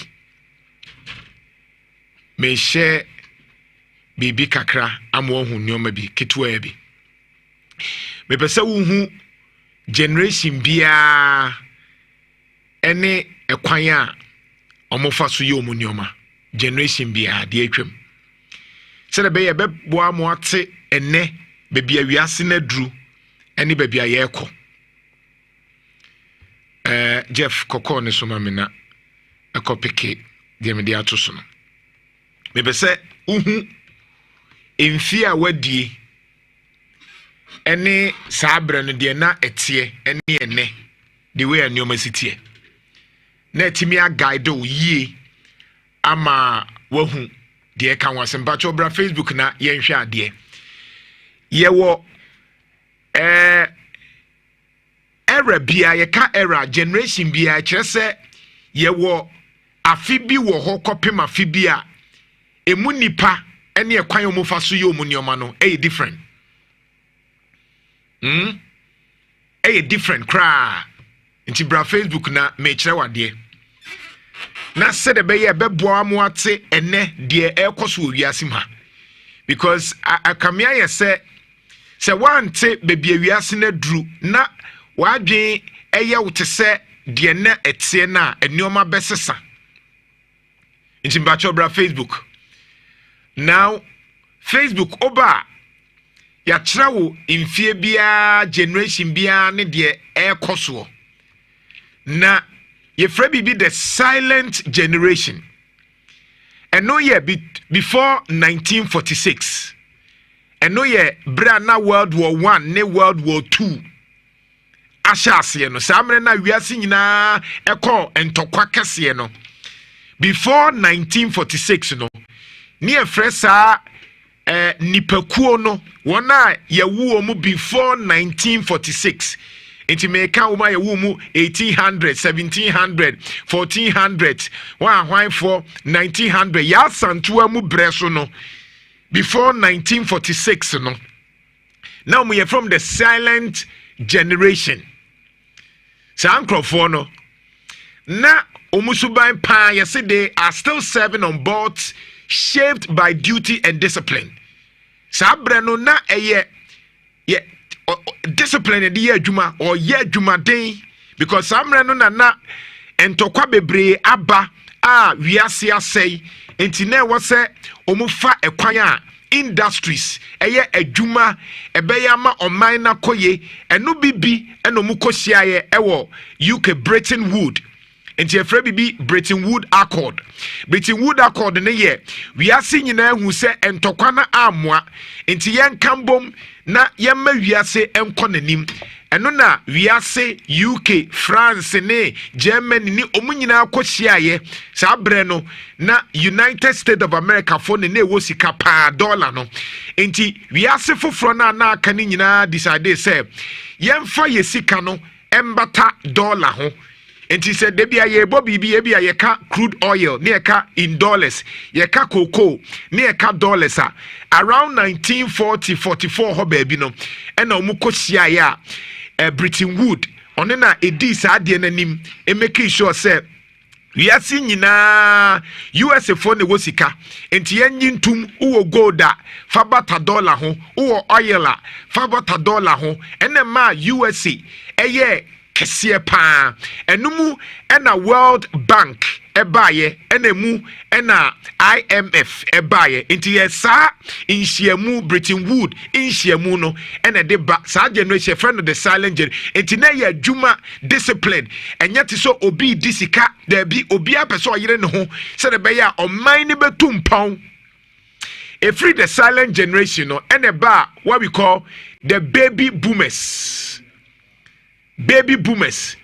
saa brɛ no na afei ɛna yɛka ne sɛ ɔno yɛ after 1940 enti mo a moyɛ 1946 to 1964 mekyerɛ sɛ mo a yɛwo mo ɛfiri 1946 to 1964 no yɛfrɛ mo the baby boomers mo deɛ yɛka ne sɛ ɛnɛ ebi da so wɔ system ni mu deɛ saa nkrɔfoɔ no mo yɛ adwuma stability loyalty legacy saa brɛ no na ɛyɛ sɛ obiara na ɔwɔ saa brɛ ni mu no wɔn a yɛwɔ mu between 1946 to 1964 no ɔmo nhyehyɛ nyinaa yɛ ɛkwan a ɔmbɛfa so apagya na daakye bi enti na ɔmo yɛ biribiara boa daakye saa adwene na ɛwɔ mu tirim nti obiara yire no ho a bebia na obiara wɔ no ɔde nakoma hyɛ bibia ɔyɛ mu na wadwene legacy deɛ na metimi aya nti enum bi na wobonso na obiara yɛ plane na obiara yɛ train na obiara yɛ nneɛma ɔdwene sɛ daakye baby boomers ɛno yɛ wɔn a yɛwɔ mu from 1946 to 1964 ɛne ɛba generation X which is Gen X na Gen X for no ye one na ye wo mu efri 1965 eko 1980 efri 1965 eko 1980 nti mu a yɛwo mo 1965 ɛkɔ 1980 saa mo generation yɛfrɛ mo generation X saa nkrɔfoɔ no yɛma yɛtreni omu sɛ wobɛwiase yere ho na wankasa obi anu hɔ a wɔhwɛ wo nti wankasa bɔ wo ho mmɔden na yere ho yɛ adwuma saa nkrɔfoɔ no many bre their delivery focused omu yɛ nkrɔfoɔ a omu adwuma ɛna omu ntena omu to so nti wobɛhu sɛ 1965 1984 no saa generation no ɛyɛ nkrɔfoɔ a womu saa nkrɔfoɔ no wode ahwɛ mu ɛyɛ maame nom yɛ papa nom yɛ agyanom saa nkrɔfoɔ no saa yɛ maame nom no mo adwuma ɛkwan a ɔbɛfa so survive ama ne mma ɛne ne nananom ayɛ adwuma no ɔmo bɛyɛ saa generation no nti ɔmo deɛ no na ɛyɛ ɛwɔ sɛ me yɛ adwuma sɛ me maame anhwɛ me a ɛwɔ sɛ me fa so yɛ adwuma ɛno nti na wobɛhwɛ from 1965 for no dodoɔ na yɛ maame no mo wɔ dwom yɛ papa no mo wɔ dwom ana mo twi taxi obi yɛ drivers ebi kura kɔ retirement wohwɛ ɔmo generation na wohu sɛ ɛyɛ nkrɔfo a ɔmo pɛ adwuma paa efiri 1965 kɔ 1980 no and a free hɔ because medical culture say you were the silent generation before World War no nkrɔfo bi konya that is before 1946 generation X na say maka ho asɛm no now yɛba millennials yɛ nkrɔfo a yɛwo ɔmo from 1981 through 1996 enti wɔn a yɛwo ɔmo from 1981 to 1996 no ɔmo asɛm ne yɛken enti me yɛ millennial me generation here from 1981 to 1996 saa generation no enti wo yɛwo between 1981 to 1996 a yɛfrɛ wo millennial na saa nkrɔfoɔ no generally deɛ ɔmo bɛto generation biara ne deɛ ɔmo bɛtoyɛ enti deɛ ɔmo bɛtoyɛ no ɛho suban ɛna ɔmo da adie na 1981 for no they are about 34%. They are purpose driven, they are collaborative, they are growth oriented. They are training yen say yiru na wo maame me nya sika enti yiru ne ko school ne behwe me emu anim bro bi ade buade yesa ye kan no aye oba katahusie ye mpasem emfranim guasie bi amre yen yiru na wo wie a be ma bi ana oba bi waware kama no ate abusua saa teteye no enti no obi a yiru se me de me mpese me di problem be eno na oba se saa bre no obi a suro se obeye bibi a se akoye akwadambo ne nsem kra wusuro every say e dia nimguasie wo dia nimguasie ba abusuafo ni mu a asemasi eno ye millennials 1981 to 1996 now Gen Z for no ye ka Gen Z I'm sure say what Gen Z for no ye one na ye wo mu from 1997 to 2012 enti akwada bia ye wo no from 1997 to 2012 no omo ne ka chom so me Gen Z for no sankrofo for no they are inclusive, they are tech native and values transparency tie sa Gen Z for ni bi ena ye wei sankrofo no omo beto computer sankrofo no omo ye nkrofo a untimi mfa intro enhunehuna no woman a woman from 1997 to 2012 no dodo na bi wo ene oma ye omuto abai sankofo no no mu dili a enye te se woye eja na wadwen ye wo se saa tete ntete nyoma na wo de kire yen a ye de yan kasa no ene nkra wo mekasa nkra we omu bebusa se adan nkra we se wo ka se emo nko a na wo ho beka che se mindi emo medi bibi foforo sankrofo no omu beto technology enti omu nkasaye eye different sankrofo no eye de omu hu enne eno mu de ye adwuma hwe ade a me kan badwema bi ntie me na onhu babia wiase aduru Efiri sɛ ɛtɔ de bia ne ɛwura fi ho sɛ yɛde yɛsuban ne ɛbra yɛwo yɛn ɛna didi nkɔmɔ. Sɛ wante ɛnɛ baabi awiase aduru ɛne wɔn a yɛne ɔmo hyia ɛdili na de bia be make mistake. Enti Gen Z for 1997 to 2012 no ɔmo bɛto technology ɛyɛ computer mobile phone internet ɔmo bɛto yɛ. Nti saa nkrofo no ekwan ye omo fa so tin nyoma ase no different ye bre so na internet ni ho ye time na zenda ne saa nyoma ni ho ye time na ye infrared any bluetooth enu bi na na ewo ho enem kra no o madru level bi e different na se kra de ye wo the current state cry from the gen alpha, that is generation alpha o ma ye wu mo after 2012 o mo de the emerging omu fast learning omu nkofo omu adwen smart sa generation alpha no Gen Z for no kra na yentimi handle omu no sa generation alpha na enem prempren dodo na woma omu ayewu omu after 2012 no omu kra de omu asem different omu betu mobile phone omu timi tam o phone no omu koho o password omu timi atam me bucket obetimi atam ne na okọ password no akọ biebie de opeso obiebia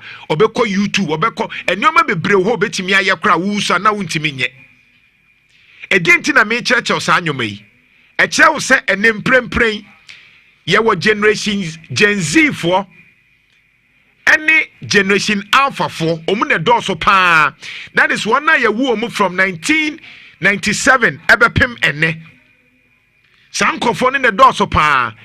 Enti dienti na meka we oye amanyoni oye panyi oye sofo oye panyi na wafutuo no eye tete afutuo a omomfa se onhyehye eye tete nneoma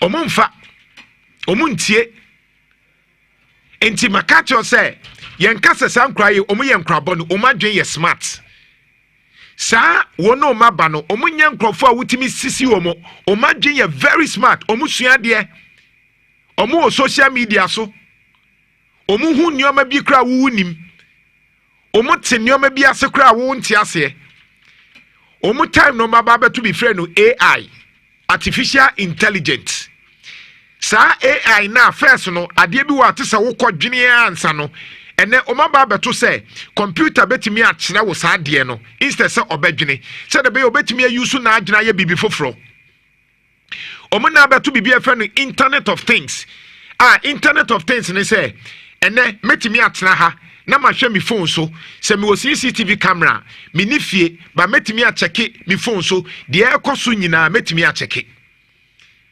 metimi atena ha na ma to ade afri abrochire na de abra mi hia se mekɔ hɔ eninti se wo ya amanyoni anya amanyokuo na oni sa generation Z for from 1997 be pemene edi nkomo a na wo kasa ye no ye tete de ni bi tete politics ye be ko ye be bo ye be ye say Rollins ye say ena Rollins ku nipa enti NDC for mu no moja MPP for mu ye say sa nyoma no oma be ni generation no ma ba no omo ye smarter than sanse munu na ya na amanyofo ye no sa generation no omo mfa ho say ye wo mu to MPP mu ana ye wo mu to NDC mu enu ntina ye timinya Ashanti region for the first time NDC timinya more votes no anka first na kentansi because ye millennials na ye wo ye from 1981 ebe pem 1996 no sa ye nkrofo no ye ni etie ye maame enti se ye maame ye wo ne to MPP mu ana NDC mu a ye wo na to NDC mu nko ade obenyini with NDC ye wo to MPP mu a eno na obenyina tum basa generation Z for ne generation Z for ne generation Alpha for no se uye MPP ni na ohye na MPP nkoyi a obeka cho se ma meto ma NDC ena se say John Mahama na ni agye nkrofo bona mo no hwe nkrofo mu to abama no eye mabunu ebeduru baabi no sɛ yɛwura John Mahama ne NDC fo hyɛ aseɛ sɛ ɔmo toto paapaa so a wobɛhu sɛ saa mmabunu na ɔmani gyeeɛ no ɔmo bɛto ama party foforɔ ɛnyɛ deɛ wobɛka because saa mmerante wei ɔmo yɛ very smart ɛno nti na ɛtɔ da bi a metie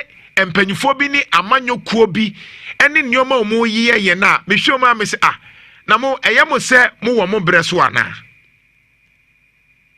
mo message nyɛ mo nsɛm kayɛ ɛnyɛ mo tena radio so a ne mo atoto ayampia na ɛyɛ mo sɛ ɛno na nkurɔfoɔ pɛ ma naano meka kyerɛw sɛ demography ne yɛ den gyefa saa demography ne ma me wɔn a ɔmo to aba 2024 na menkyerɛw demography no wɔn a sese ɔmo to aba mekyerɛ wo die ntia na NDC ayɛ akɔnɔ kyɛn MPP mekyerɛ wo die ntia ɛfiri sɛ NDC foɔ no tena ase ehu saa nneɛma na yɛreka no nyame ayɛ adom to de bi a yɛreka nsɛm ɛyɛ anam ntie yɛn yo ompɛ maasɛm memfa ho but I will tell you the uncomfortable truth no kra bi wɔ hɔ a ɛden ba me meka kyerɛ because mepɛ wasɛm opa afa pa memfa ɛna menyɛ wei because mepɛ sɛ wobɔ me din sɛ na ne Jantuah meyɛ wei because of posterity sɛ meka kyerɛ wo ɛna wantie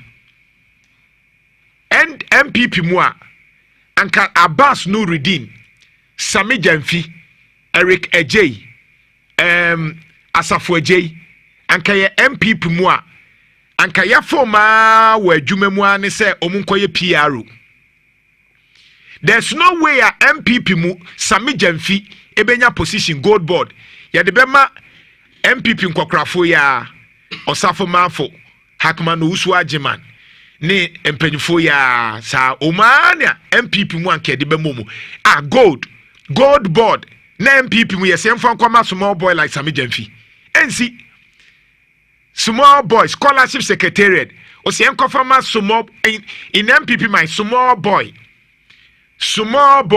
like Asafo J ensi but essence John Mahama tena se ekotena fie study hu se Bebia, wiase na dru no eye generation Z and generation Alpha. Sa nkrofo na se so moto aba. Enti wo yi o ma nkrofo a ebetimi aboa wo ama wo ye bibi ebetimi akoye. Enu nti na NDC fo ani bre wo social media so. Na omu ye mmaburu sem sa bre no na MPP fo eti radio so eno mu ye breaking the 8. And enne social media NDC for ayete say NDC for na agiafa enye omo because generation na ba beto no omu wo social media so omu hu de ekoso enti se wan hwe ye a wa dwene beye wo se omu nim de omu ye enti abato bi aba na uya amanyoko na wo mfa mmabunu ho na ye wa dwene se bibia nkokrafo te se de na MPP for ye ya obehwe Intina mekacho se 2032 first sign war ha NDC besa wini o de first sign ha me cabin ehuna me say 2032 ye besa be bo abano na NDC wini me nka ehuna se Canada pono se wan na beba o NDC besa wini if you say NDC for are getting it right Tesomo obe 185 MPP ayere swa ne so metimi anya seat kakra na bia dru be 100 that is so I'm even talking about 2028 yes 2028 as I'm making not 2032 de na enyoma no aye na NDC for nso ahyase eye ahantan ne dwe into 2032 de eno de are very open to MPP but 2028 de NDC bese wini. I am sorry to disappoint you. Market today and 4th September. Thursday. From market war say 2028 NDC bese wini. NDC bese wini because NDC for generation Z any generation Alpha for now from 1997 banano omutuoma say they understand them and no matter omun for and they grow, so they will grow knowing Sami Jamfi, grow knowing this. But Busa Emebruno, enipa sɛ na wɔ MPP mu a ɔmo kae wɔ mu MPP mu de ɔmo kae mu a ne ayi Kenoforiata ɛno na ɔmo kae no Kenoforiata ɔmo ma ka nyinaa busa youth in MPP sɛ why no kae no on kae obia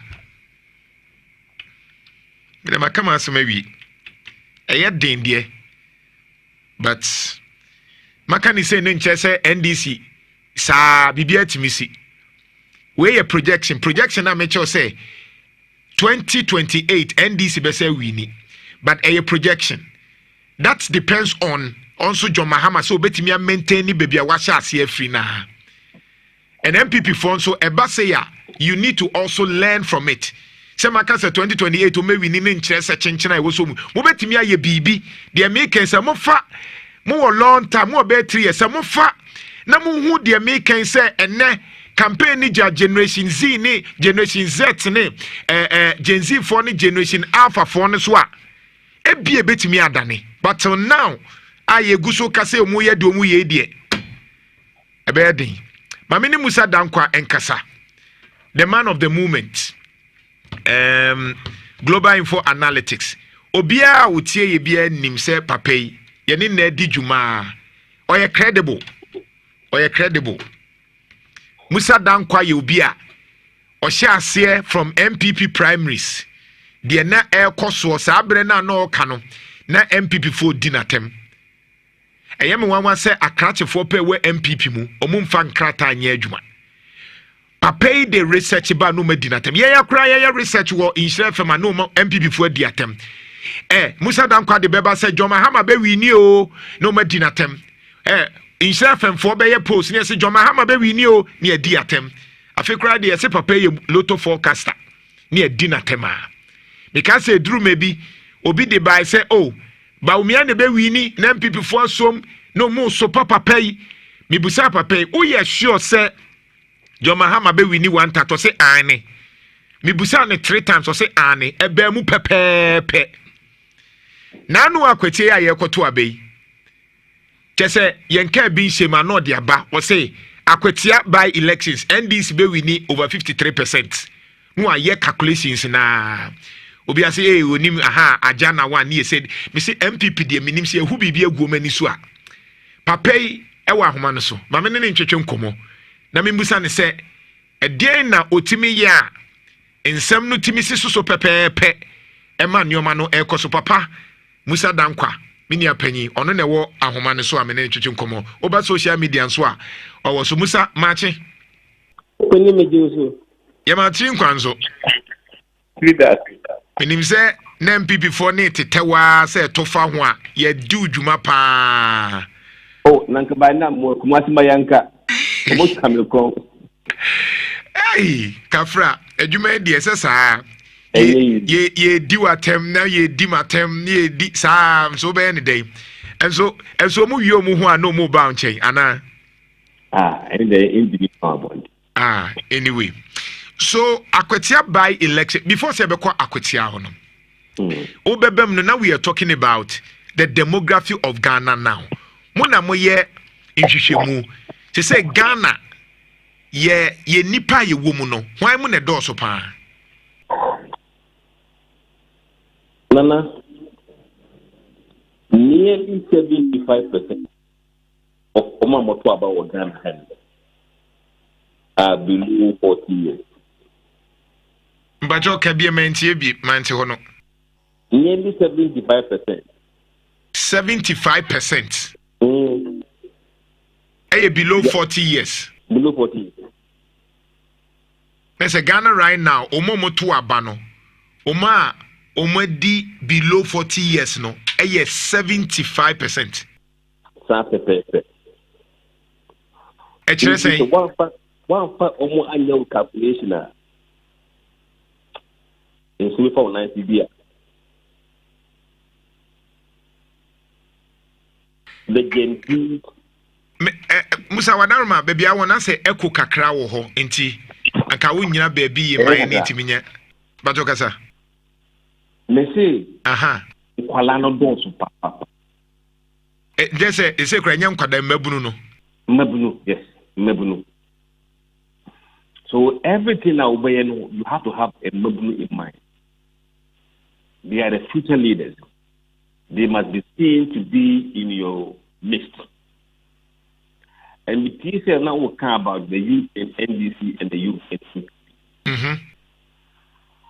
Nanado has done a disservice to MPP for very long time. I'm going to see the effect.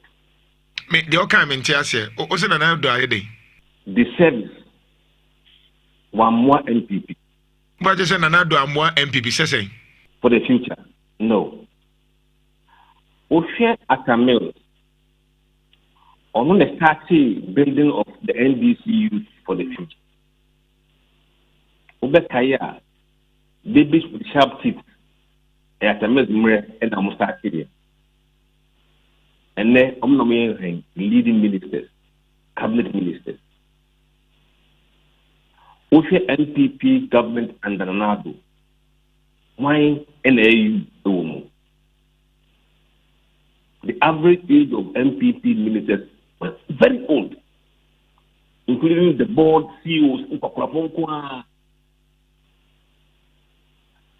They did not expose the young men in MPP to be able to be in a position to take the affairs of the party going forward or beyond his term. Obanea, the oldest member of the cabinet, MC Rashid Pelpo, Uncle Odia is 65. He is the oldest member of the cabinet. You have people who are probably 34 years, 35 in the cabinet. Key ministerial. For the next 20 years, these guys will still be what? Within 50 years. They are reflecting the population structure of Ghana. The Ghanaian youth will see them reflected in who is leading them. You must have a plan to build the future of the country. The plan that have the youth leading. One is the party will die down. So MPP delegates. Delegates, Whereas 75% of Ghanaians are below 40. MPP delegates, 75% of them are above 44 years. Hey, Mbajo Kebiona Menchona, we know who hear me. O say delegates ya yenina te said the Udi can ye preamble say and then mebunu no below 40 now mutime to abano. 75%. So ba MPP delegates moi. Dodona ye about 40 years. Yes. 75% of them only above 44 years. I see. Winning the anti amendment to bring the youth definition to 40 years. Congress will go on. Omoji tumwa nanka omoji na bele so seat as youth.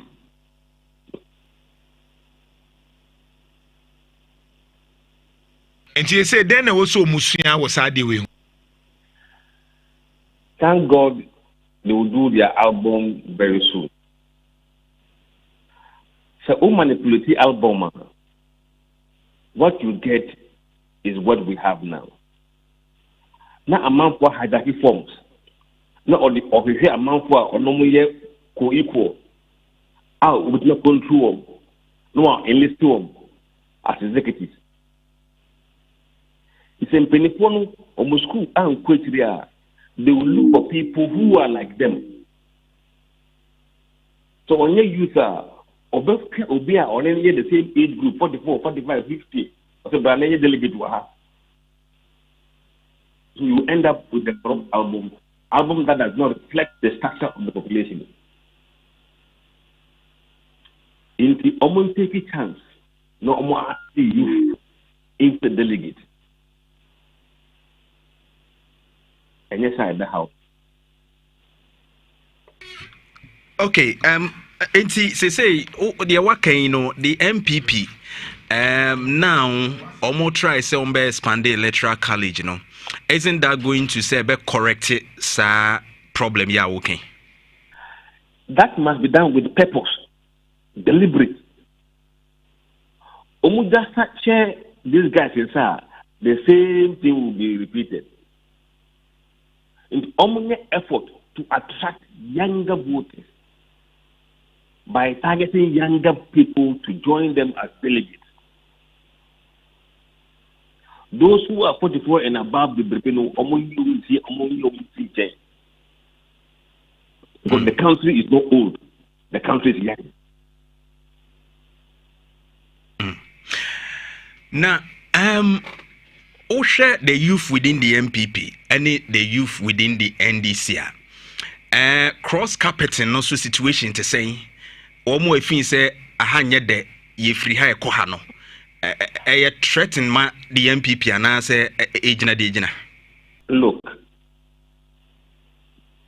before the elections, not 37% of all Ghanaians openly MPP.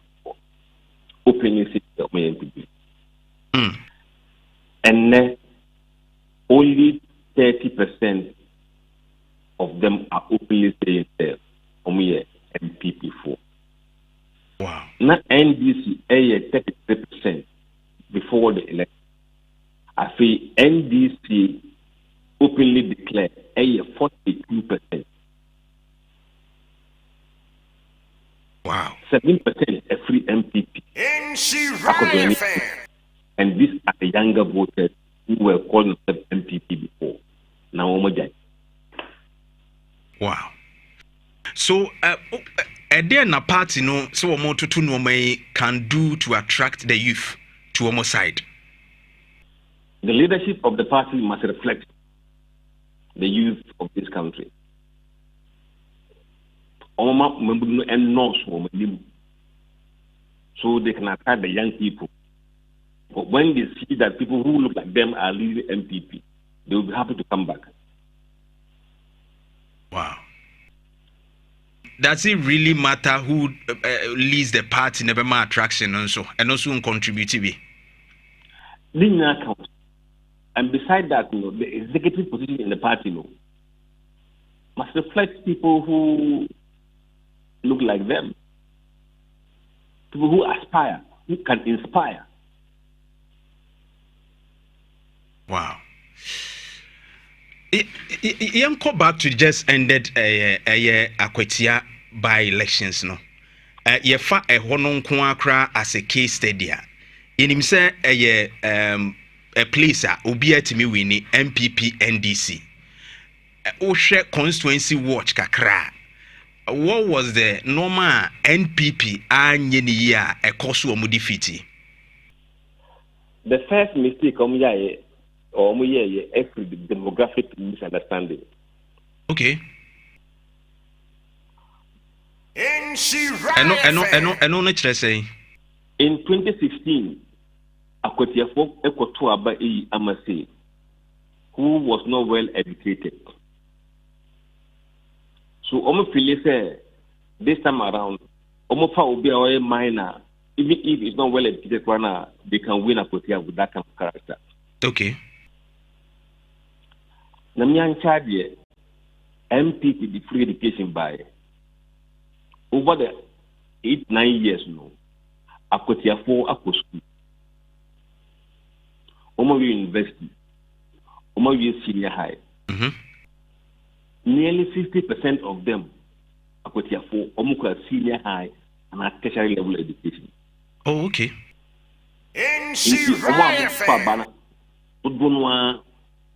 Omako school ye.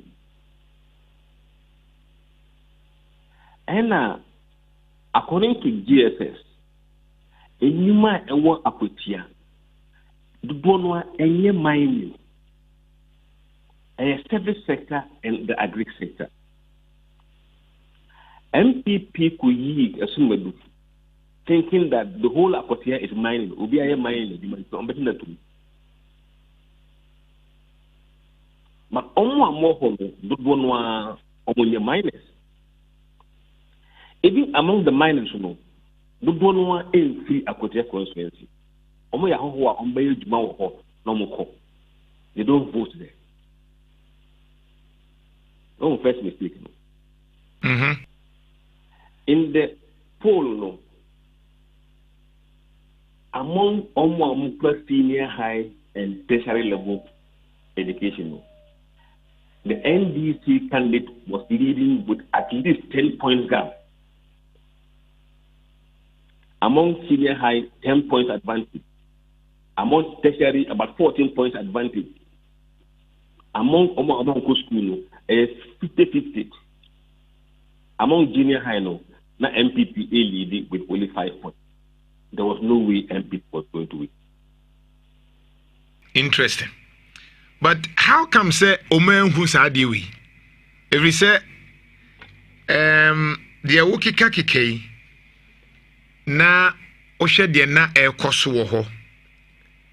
Are we saying because Jantuah Barima at least who chamfu nini bi? Is it say the ya woko ground so ko hu no? Omunye interested in those information and answer them. Nana, part of MPP head of research. Let me tell you why. Omunye day in the research department. Omoko phone. And Theo is one of you. Second, Anya Kurano, the first opinion poll we give them, they were saying, say, Akotia has changed. Omantia Siana. And then again, majority of the voters almost say developmental project is their biggest concern. And that they will vote based on every demographic by education, said developmental project. Junior high for say developmental project. Senior high said developmental project. Every block of voter by education say a developmental project. And that tends to favor the government in powers candidate because development projects will be difficult to be delivered by opposition candidates.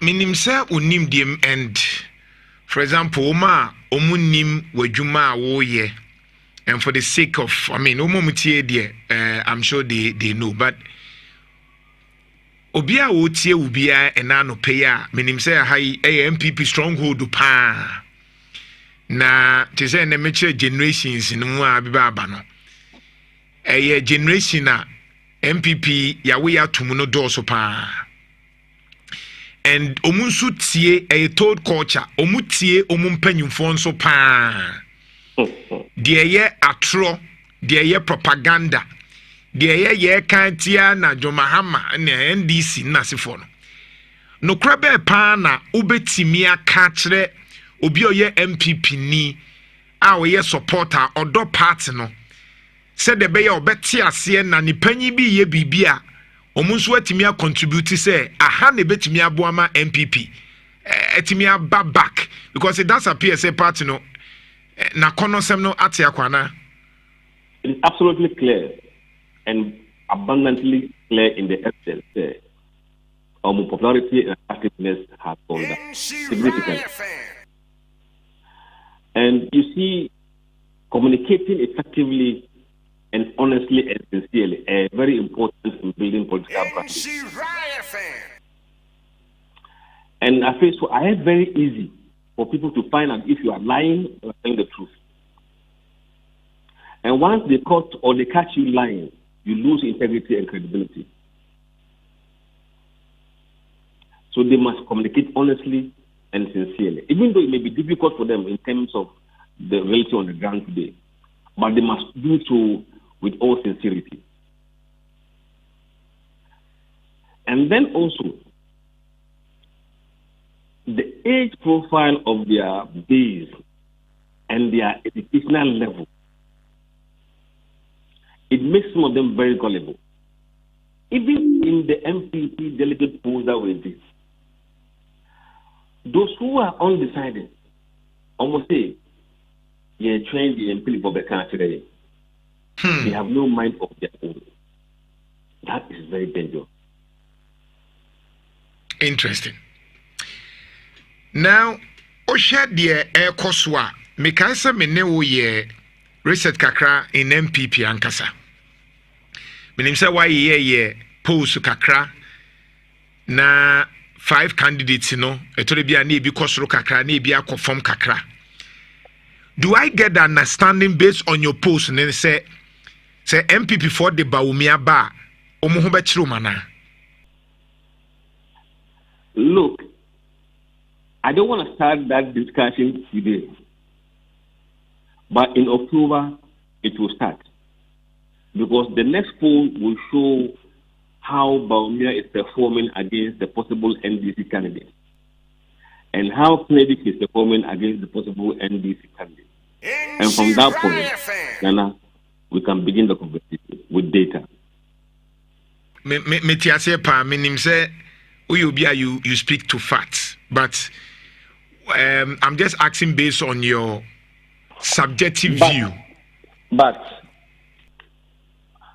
whatever happened to Baumia in 2024, which are not message issues, but demographic issues, will still remain.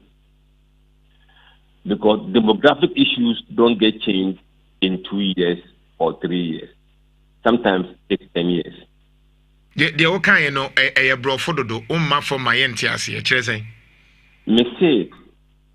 And since as far you in 2024 elections are a hinge on demography. Maybe they say ma voting pattern, member voting pattern, account for voting pattern, Muslim for voting pattern, Christian voting pattern. Those are demographic issues. Okay. Demographic issues. And no, and rapidly. The senior and yet 2-3 years as say within 4 years, Dr. Baumiana Nebi Musa de Bana, Wana na Umuhuni different Umukotu Abetiano na Omasa Sasa, Sana Patre. Sana Patre. It takes much longer. Okay. So, then the problem may be a demographic card. They will still be there in 2020. Wow. To you, I'm not sure say you are saying say bia yemfa wimra wamfa, but ujidi say candidate Bena say omo de ne ba 2020. I'm talking about the MPP. Ebetimi aboa wo mo kakra. I'm saying kakra because yenya as researchers know they said they're okay. Bibia no ebetimi asesa hu saa within 4 years ama be 1.6 million people decided say all of a sudden you tie NDC into MPP mra. I don't know whether I'm making sense. You are making sense. But you will not get the answer from me today. Okay. But the most important thing is omnium research. Taking into account those demographic issues. Now, say why and against those demographic.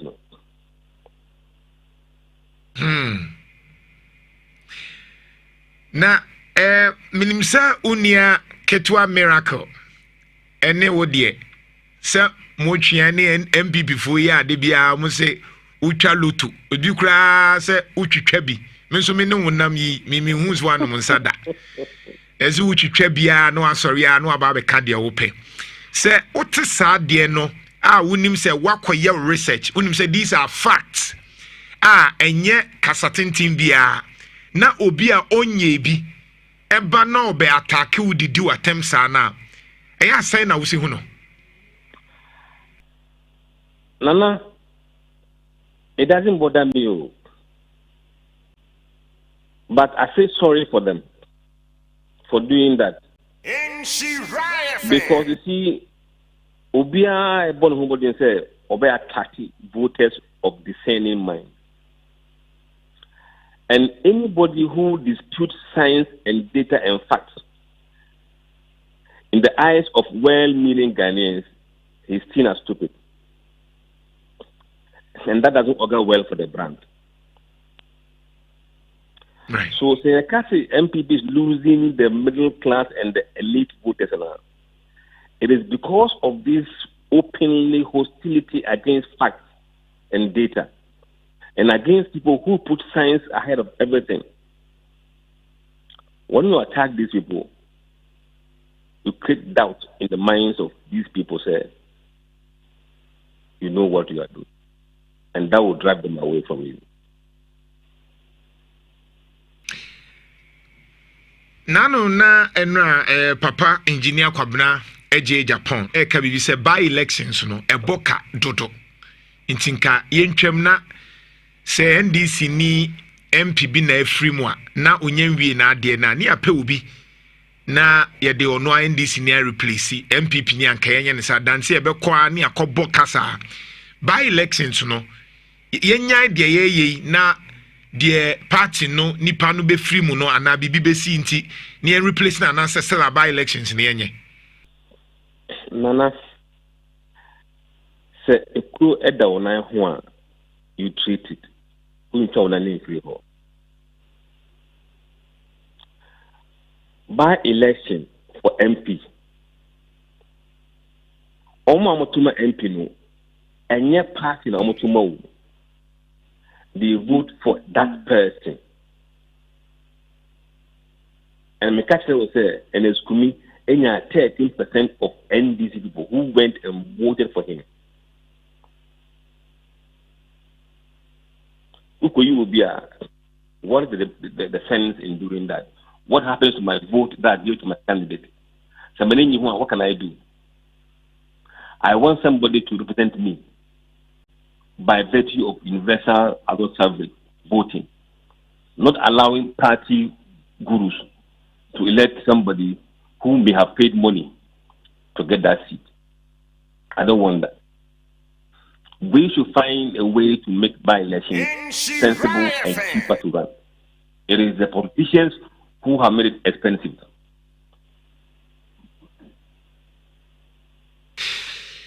Musa edase na konumu nso ye ma tiri kwanso oman no be kai wo de wo ye. In fact, one of the best things I can say is say your inclusion right now in Ghana no waboa ma democracy aya akono, waboa ma adesua abem, waboa ma say MPP ni NDC wo koye campaign na betoto ayampia enkrata na edeka de nipa kenya de woti radio so ne ujina baby kasa no nyankopon hira history will remind you and be kind to you. God bless you. God bless you. Musa Dankwa, Global Info Analytics Executive Director. Ono de wa predict bebre de bia nso dodo na ebem. Okasa akwatia NDC be wini by over 53% plus. Prepare pencil and a bemu. Samre MPP4 can be bia omoka. But what's here the akin na maybe lines no from anopay in Trichrimune generation they were year biane afibimu nipa eba ene omunti ase ebe pem akwatia de ene de yesu afrimu obeka ni se obehu ni say 03220 83581 03220 83582 03220 83583 03220 83581 03220 83582 and 03220 83583 oba now I am in tem na obinso ababi KuroYiMuNsem 104.5. And now, KuroYiMuNsem. Hello, good morning. Good morning, Jantuah. Yes, sir. Yeah, Joso. Now,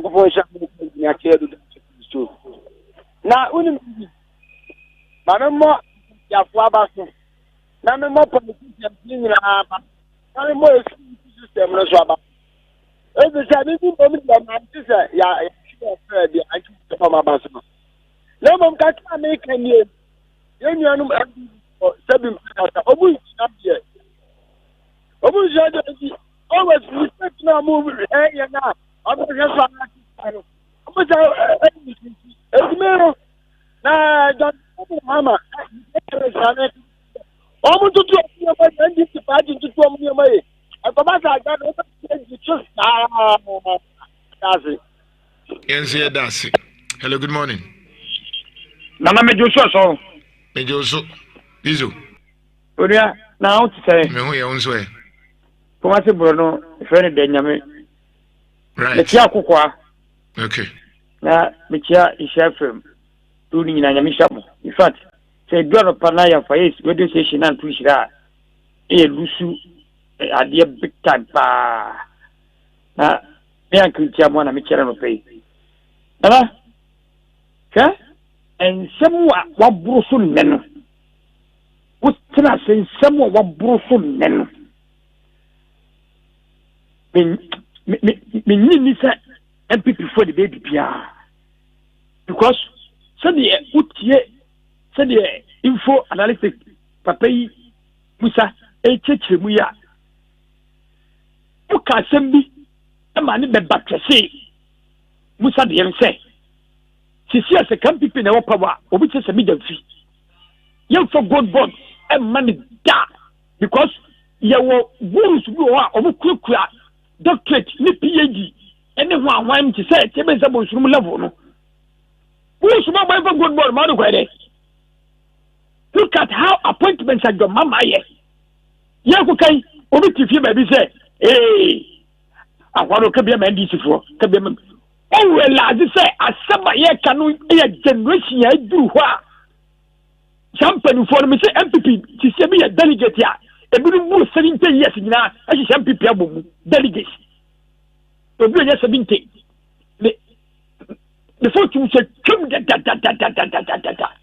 na obi o 30 plus youth exuberance woni mu obi ti ya sori akwane na makoye campaign na sababu no ti ho na akokoro bi ele TV ashare ai nefe ababa akokoto no de ko say you to no ibi say even adiem po na maye does it consider and mini bibia eno dey ewura nchemate ni abri no ke uhwe chise ya ewura la dir agu akwamu a it's about the youth ko ba bia youth abali ku fota e mabu no de adwuma mo ye ku for man yi 10 minutes she mabu target wo mo she youth a ene princess Tekamu but alachemate the train woman na don kuma wu odusu alachemate the train to become minister shem youth alachemate train woman Ghana ha ene go positions mo target sanko for you me brand wo mo say oh hia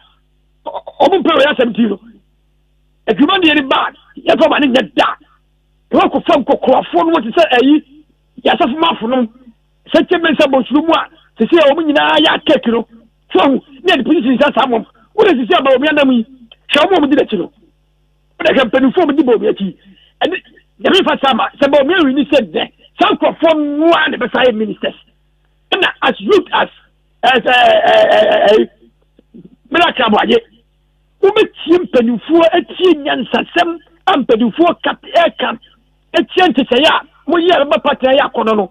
Obi ye analysis a na utu di na se okono musa una koto sare mano enne ensebe baba kanyina bato abam anase mem ena America baje ene MPP communicators so me musu so mutuma mo kano abam anase mem ko lesi anu alusu tira sin suye nanse bibia famfi sade anu se edie ne ye be ya ebe man MPP ya ko se se o kai no MPP na kono biem I am telling you today enya kono ye nyina ye fifi ye nyina youth exuberance ye de jam Barima party obi enim dizo me tire komia 2008 mbali ku folusu ye me na me to moto that say branding MPP colors flag is here the whole Ghana obi anya bi da eze everybody go position ku a obi me ko pa we dey youth organizer obi ka tere say common Syria color here for youth organizer ma me that's it. Thank you very much ma obi nsum brebi insura 104.5. Hi, good morning nana kojo Jantuah asare be meet you kojo edina no obo na asare be idodu tede kojo mama mu ni eduma obo eduma I could do. I said, that can make us make a mechanism. Or someone see a kutia any idea, you best say. NBC party, no, your party, no more canoe. Abia after any idea. I just see a condemn near because you gun every time money you more. Chance of someone near big baby, yes, big problem about Marco Gun. You pass with you. Because a player Ghana for fast will be too bad NBC are buying. I and the year or Marco Ghana.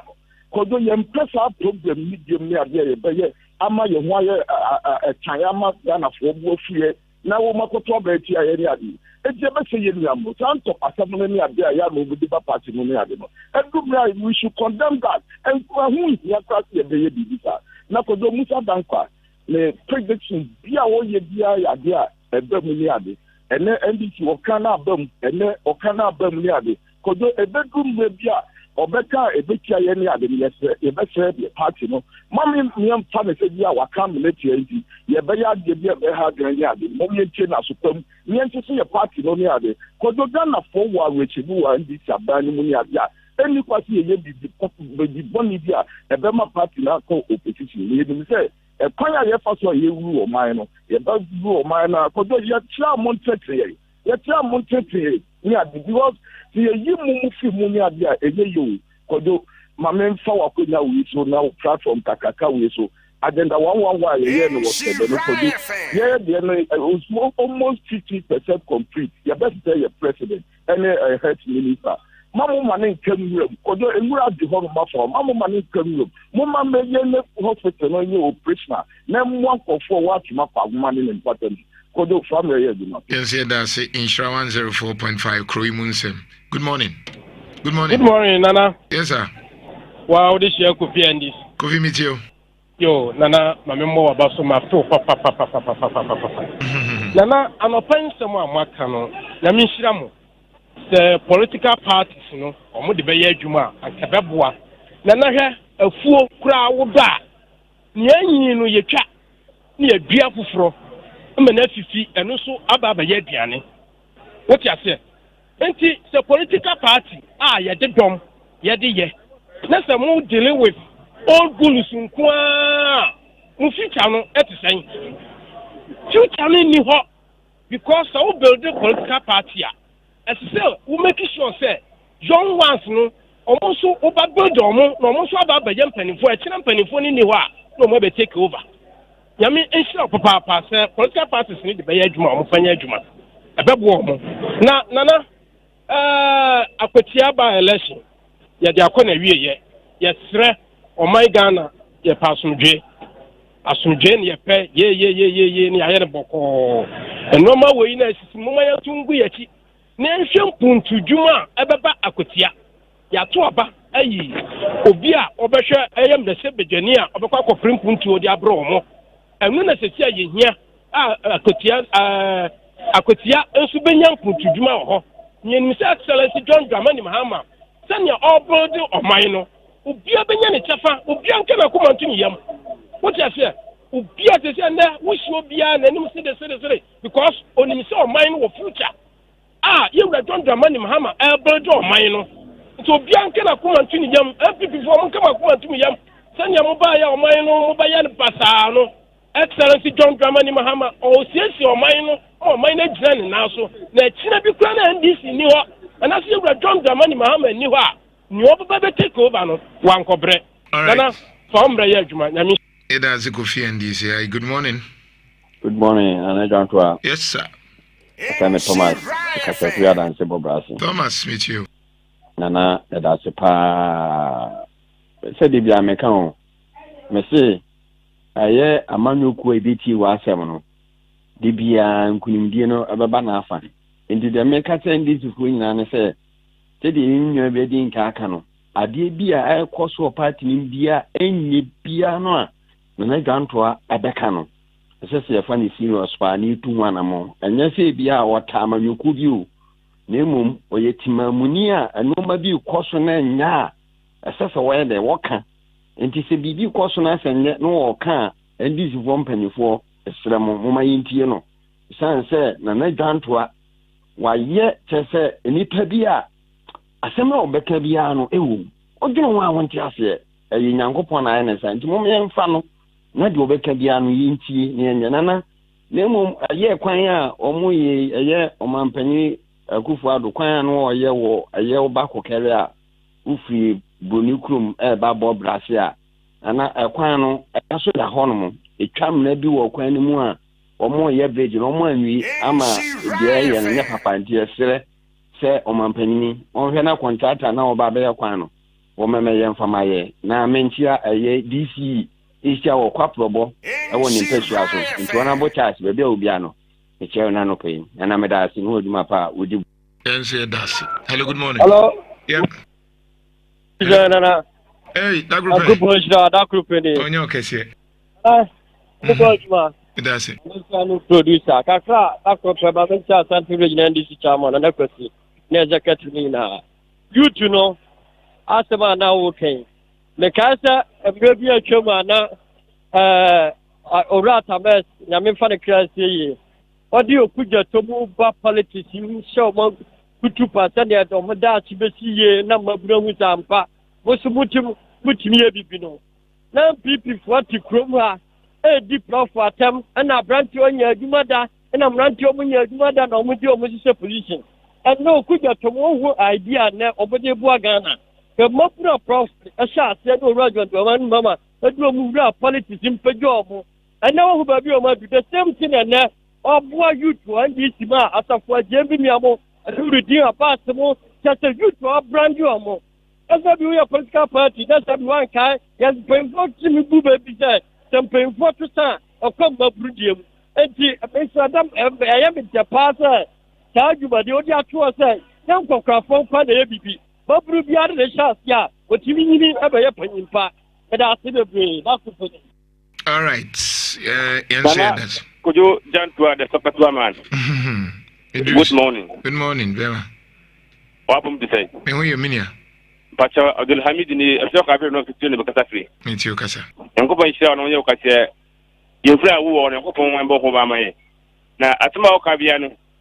Ye fa ne de ya jo e boy so e da we ni fa e da ba ko mi ni be mistake. But do no 99% e correct. E do abi ne se o kan se mo ye de. E jitu mi so pe ye na obo ya ji se ye bi ya hwe continue ne mfa so. Ye mi shira pa o do ma o ma the whole Ghana nyina nye party bia na ada presidency na njuma so wodi na anana akotia ban so ye ko pa so ya do bibia ko to ba ko am se prepare se no kwa na am se akoye kuma se akaba ni na no nipa na ko sia ye nti o mu siesie ne bibia nye kama de ni sabai de wo ka bia no ebetie aya ebefa se ye twasa ma Ghana ni bia de yi ye ngo franco korafo se brother so wo ye koko se koko na nyini ese fefe hono ba se okum fefe hono tukoni a uko na ebeti nti bia ba ne de omukoko no akati asisu nti omu sandia from fast ye ne se be ye de a aye ye de ke 45 years time no ansa na obasa bia koko bro ebe de ba se da papa mo ye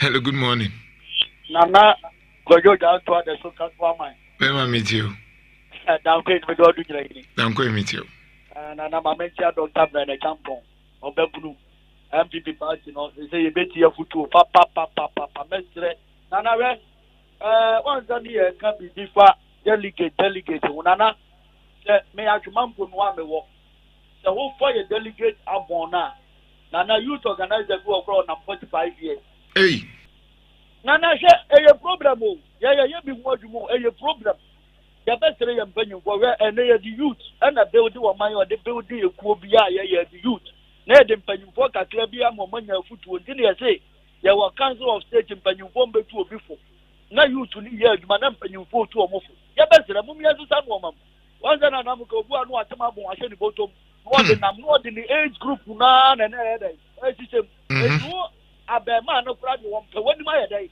ahye dem kai se be kwa ko grand pp police station agency na bra be prayer Rami pray yenso na dankwe be kasa o radio ti say ana nyame ya adumi na muvura e be gozo 12 years say ni me ye maburu na be wura me la o nyira djuma ye ma party ni be dina na so no e je be sere mpa yuko mum ye ntie kuto ra akia emu ye me wa we se mbe ye organize no ma yie near the nipa dia wa ye babunu nipa Ghana kwa gina tum de Dr. Benjamin Bomi biti animu a ye betimi asisi no me research e ba nya e tum na mom na ye adwuma sisi de betimi aje brand this because that me hu ade bi NDC a e ye mwa bia thank you makrawa Edase Pato, good morning. Good morning, and I'm Jantuah. Apome. Nyamiadum. Me too. I'm a bomb pie, Mama Dofwa, I'm a Bobby Maupa, because they be a through social media as one of the best album kind of prayer. Mr. Jumapa with you. But you, I was out telling Kawa show you to watch it. But they be a meet you. That's it. Now, men come in front of pay. You want to be a because a movie no. And yet in China, try say or party and our party B. You won't even convince here. But my team is on kind of prayer, man. No, why am one. You and I can't say you what you. I'm an people know I'm about power. I'm on down for 1 year. They move a big as my making. So who be moving phobia? Yes, the name is also a penny. It's near down for them. You don't be about power.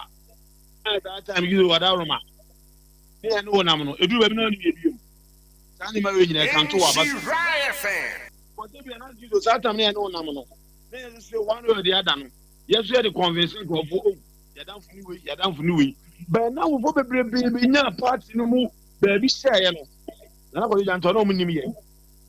I'm telling you this. You know, for being in a baby, say, and no money. It's not a more say. It's a big baby. I'm one of them compare more by my pato, as I say. Pato, young got to have a many past Messiana. There be. Matthew. It is a gizo. Who be moving for me? One got also be down, will say. Come on, you want to know, and I'm okay. It's a good baby, like you.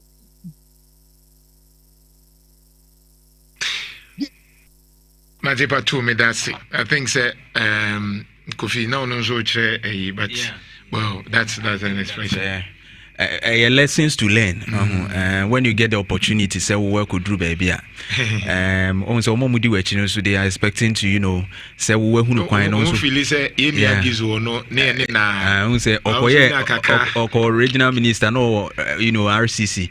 Any idea about Juma or Kakra, and you know, people will expect so no nabre, and we could do baby. If you say we travel any trade, it's a lesson to all politicians. In fact, also baby no, yakra media sometimes a bit more position. Oh, friend, cry any interview and now inquiries. They don't want to even pick the call. And when they come down, a tin about feminine be about position. I feel no far from free or how I drink. Sabres now is what because the air park accountability is if you need accountability be at the mount. It is well. I mean, at the end of the day, say sure. I think say. But one thing I like about Gizon is so hardworking. Oh yeah. I know there. Over roots, Juma Moye, coincidences, obey. And I think say it's a matter of correcting the wrongs. Well, it's normal. Say it is well. But me na me penisena obi fin say why na de no be can play natural than say be shenimu. You understand? So because it's good to have out so that they can correct the wrongs. Nana. It is well. In 104.5 but just 1 minute to be for personal Jackson University College. Right. And a Gen Z for Emrini. And Jackson University College, a Gen Z for school. I want to say, be raw, so just here, identity and free as the idea push upon me. Into basic educational complex. It's almost in the Omo Church or Bano, and a school move for ye pa, but modern or movie be a quadrant bit mediation, the Bia, 0243784762. A born term put to Jar Road now, so and it was 0243784762. Oko Lake Road na a put to Jahona na wa branch, BBI fine. Tap send Papa no, Sike different on neighbor in a so nefa. Now your bonuses, ubit me £5, £10 no money adding on $10 a room. It Mr. Tap send Papa no. You should share from our promo code na yen chawa dear.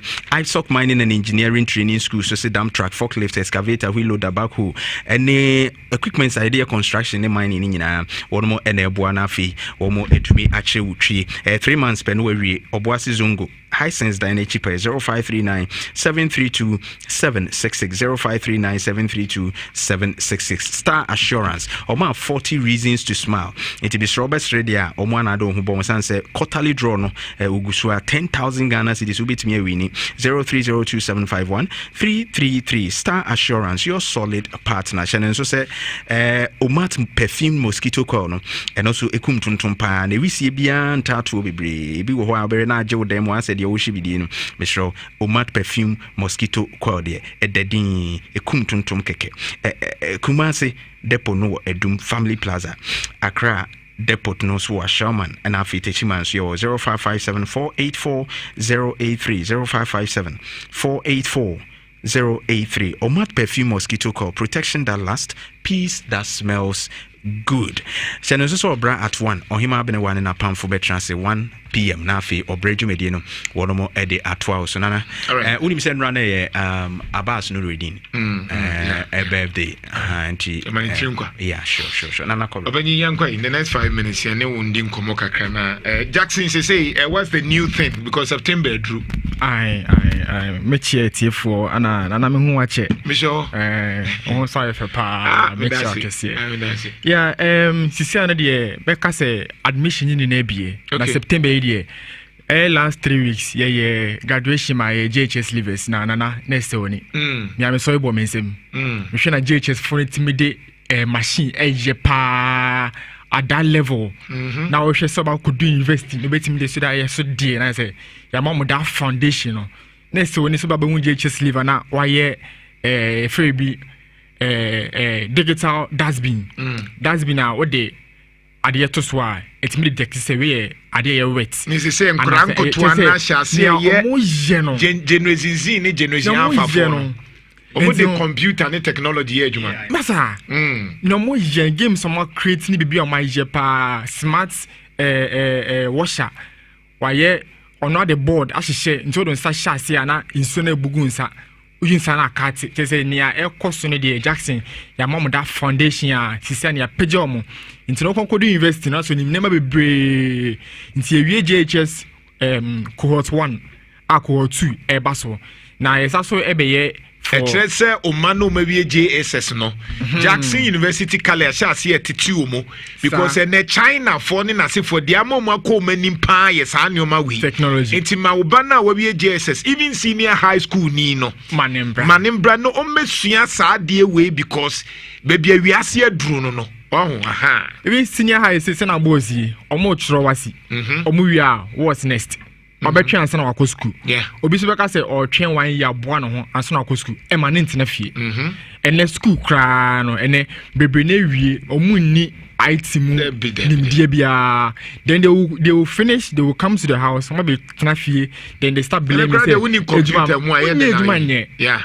juma nye nti sisi an ye wo tech for SHS leavers ya ma be wie ebe de o fa identity ebe de o fa IoT cyber security your internet of things nini na e wo honom san so na your tech for uni en kas me we investing no wodu undu ye ene sem ne kas obedi ne krepa na o project awo ye nya na wo ye odi am obi na ye ama project akebeti ma wo hu much more in IT no odi am obi na ye ama nti wie na so onye adwuma anya where is the blame into bra tech for uni Jackson yeah man into in tech for uni into your digital marketing coding data analytics Microsoft Office yeah okay can yina ye nebe bia what say usua wo na enya what is osmosis no yeah okay can Jackson University College kire onyoma we na oba no JSS senior high school university sa nyoma ye wo kire na wo say usua na banu baby obe abetena fie they say nkofo awie national service omu betena fie and na wonim computer yemfo adwuma yemfa titie de ye papa na any just something say nyame adom o china say ye graduate ye military personnel e wakra okay ama besua more in IT wow si nyame adom o china ya 10 am ya akra office o de sheda phone ko hwe okeke okɔhwɛ a onye bi ne bɛka kyerɛ sɛ brana bɛsua adeɛ ana yɛ prison personnel funds bi ajoin yɛ education system no Jackson College of Education nti na me de mo fa IT no ne area College of Education IT no de yɛ papa so person yɛ internet of things cyber security obey bits and basics ana yɛwɔ Python programming me hwɛ de JHS for the Python programming yɛ pa na university nim IT mu hwɛ na yɛ awerɛhɔ nti sɛ yɛwɔ tech for uni so say yɛ start September ya omo ba fie no university for eba fie no mpacho muntie mo mana ate so mo bewie ebi kura wɔ third year ebi wɔ second year ebi wɔ first year Jackson University College I said that special one say obi owo university bia emesua IT computer ho nyoma ma oba ni nsua bɔ ho ka na we no quite special package special cra na man special no say program here dey mamu so kwa ya abonti anke 3500 ya dey ma 1500 umpewe na peden ya dey ma 1500 nti bra ya tech for seniors ya ka seniors enye so bia we nim IT mu dodo but then ye papa no mu fie we nim no almost so cry just imagine ye papa no mu aba say born before computer some be say IT now wa oni me pe owo university owo yi nti entina se cry papa mo so programs no erane your software engineering ye no semester basics diploma program nti no person be software engineer ni na run cyber security data marketing digital marketing actually and your coding, your Microsoft Suite, sana medical boss, no, right? Your website development, interested in any of these IT programs, no, your number in to draw your friend in 0201 260 290 0201 260 290 your education program no so running your masters no your PG when you say a few your graduation your graduate one professor why professor in for 8 years about be 1 year PGD. Wow. Education certificate. I can and PGD run so the certificates in other discipline or degree in other discipline. But the only education and you want to go into that field, person GS so called that field. Here education. Brad Jackson be 1 year postgraduate in diploma. Your master's programs are running, your beard and so are running.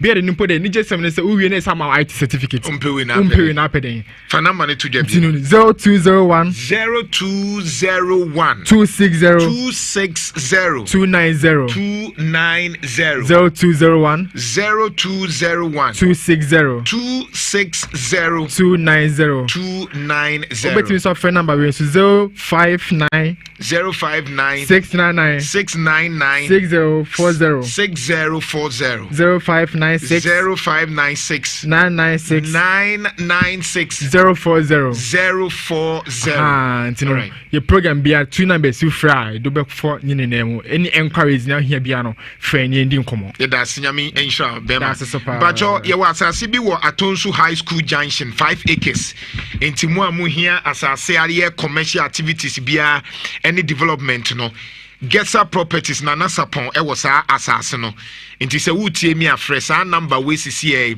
o se na nasapon asase bi aeda Atonsu High School no den ya ye pese ye behwe ne yeto 0249 13 65 82 0249 13 65 82 oba inshire fe makra na ebetimi guide on naija edaye pa passports air to so Black Stars ne chade ho update no so omade bra. Good morning.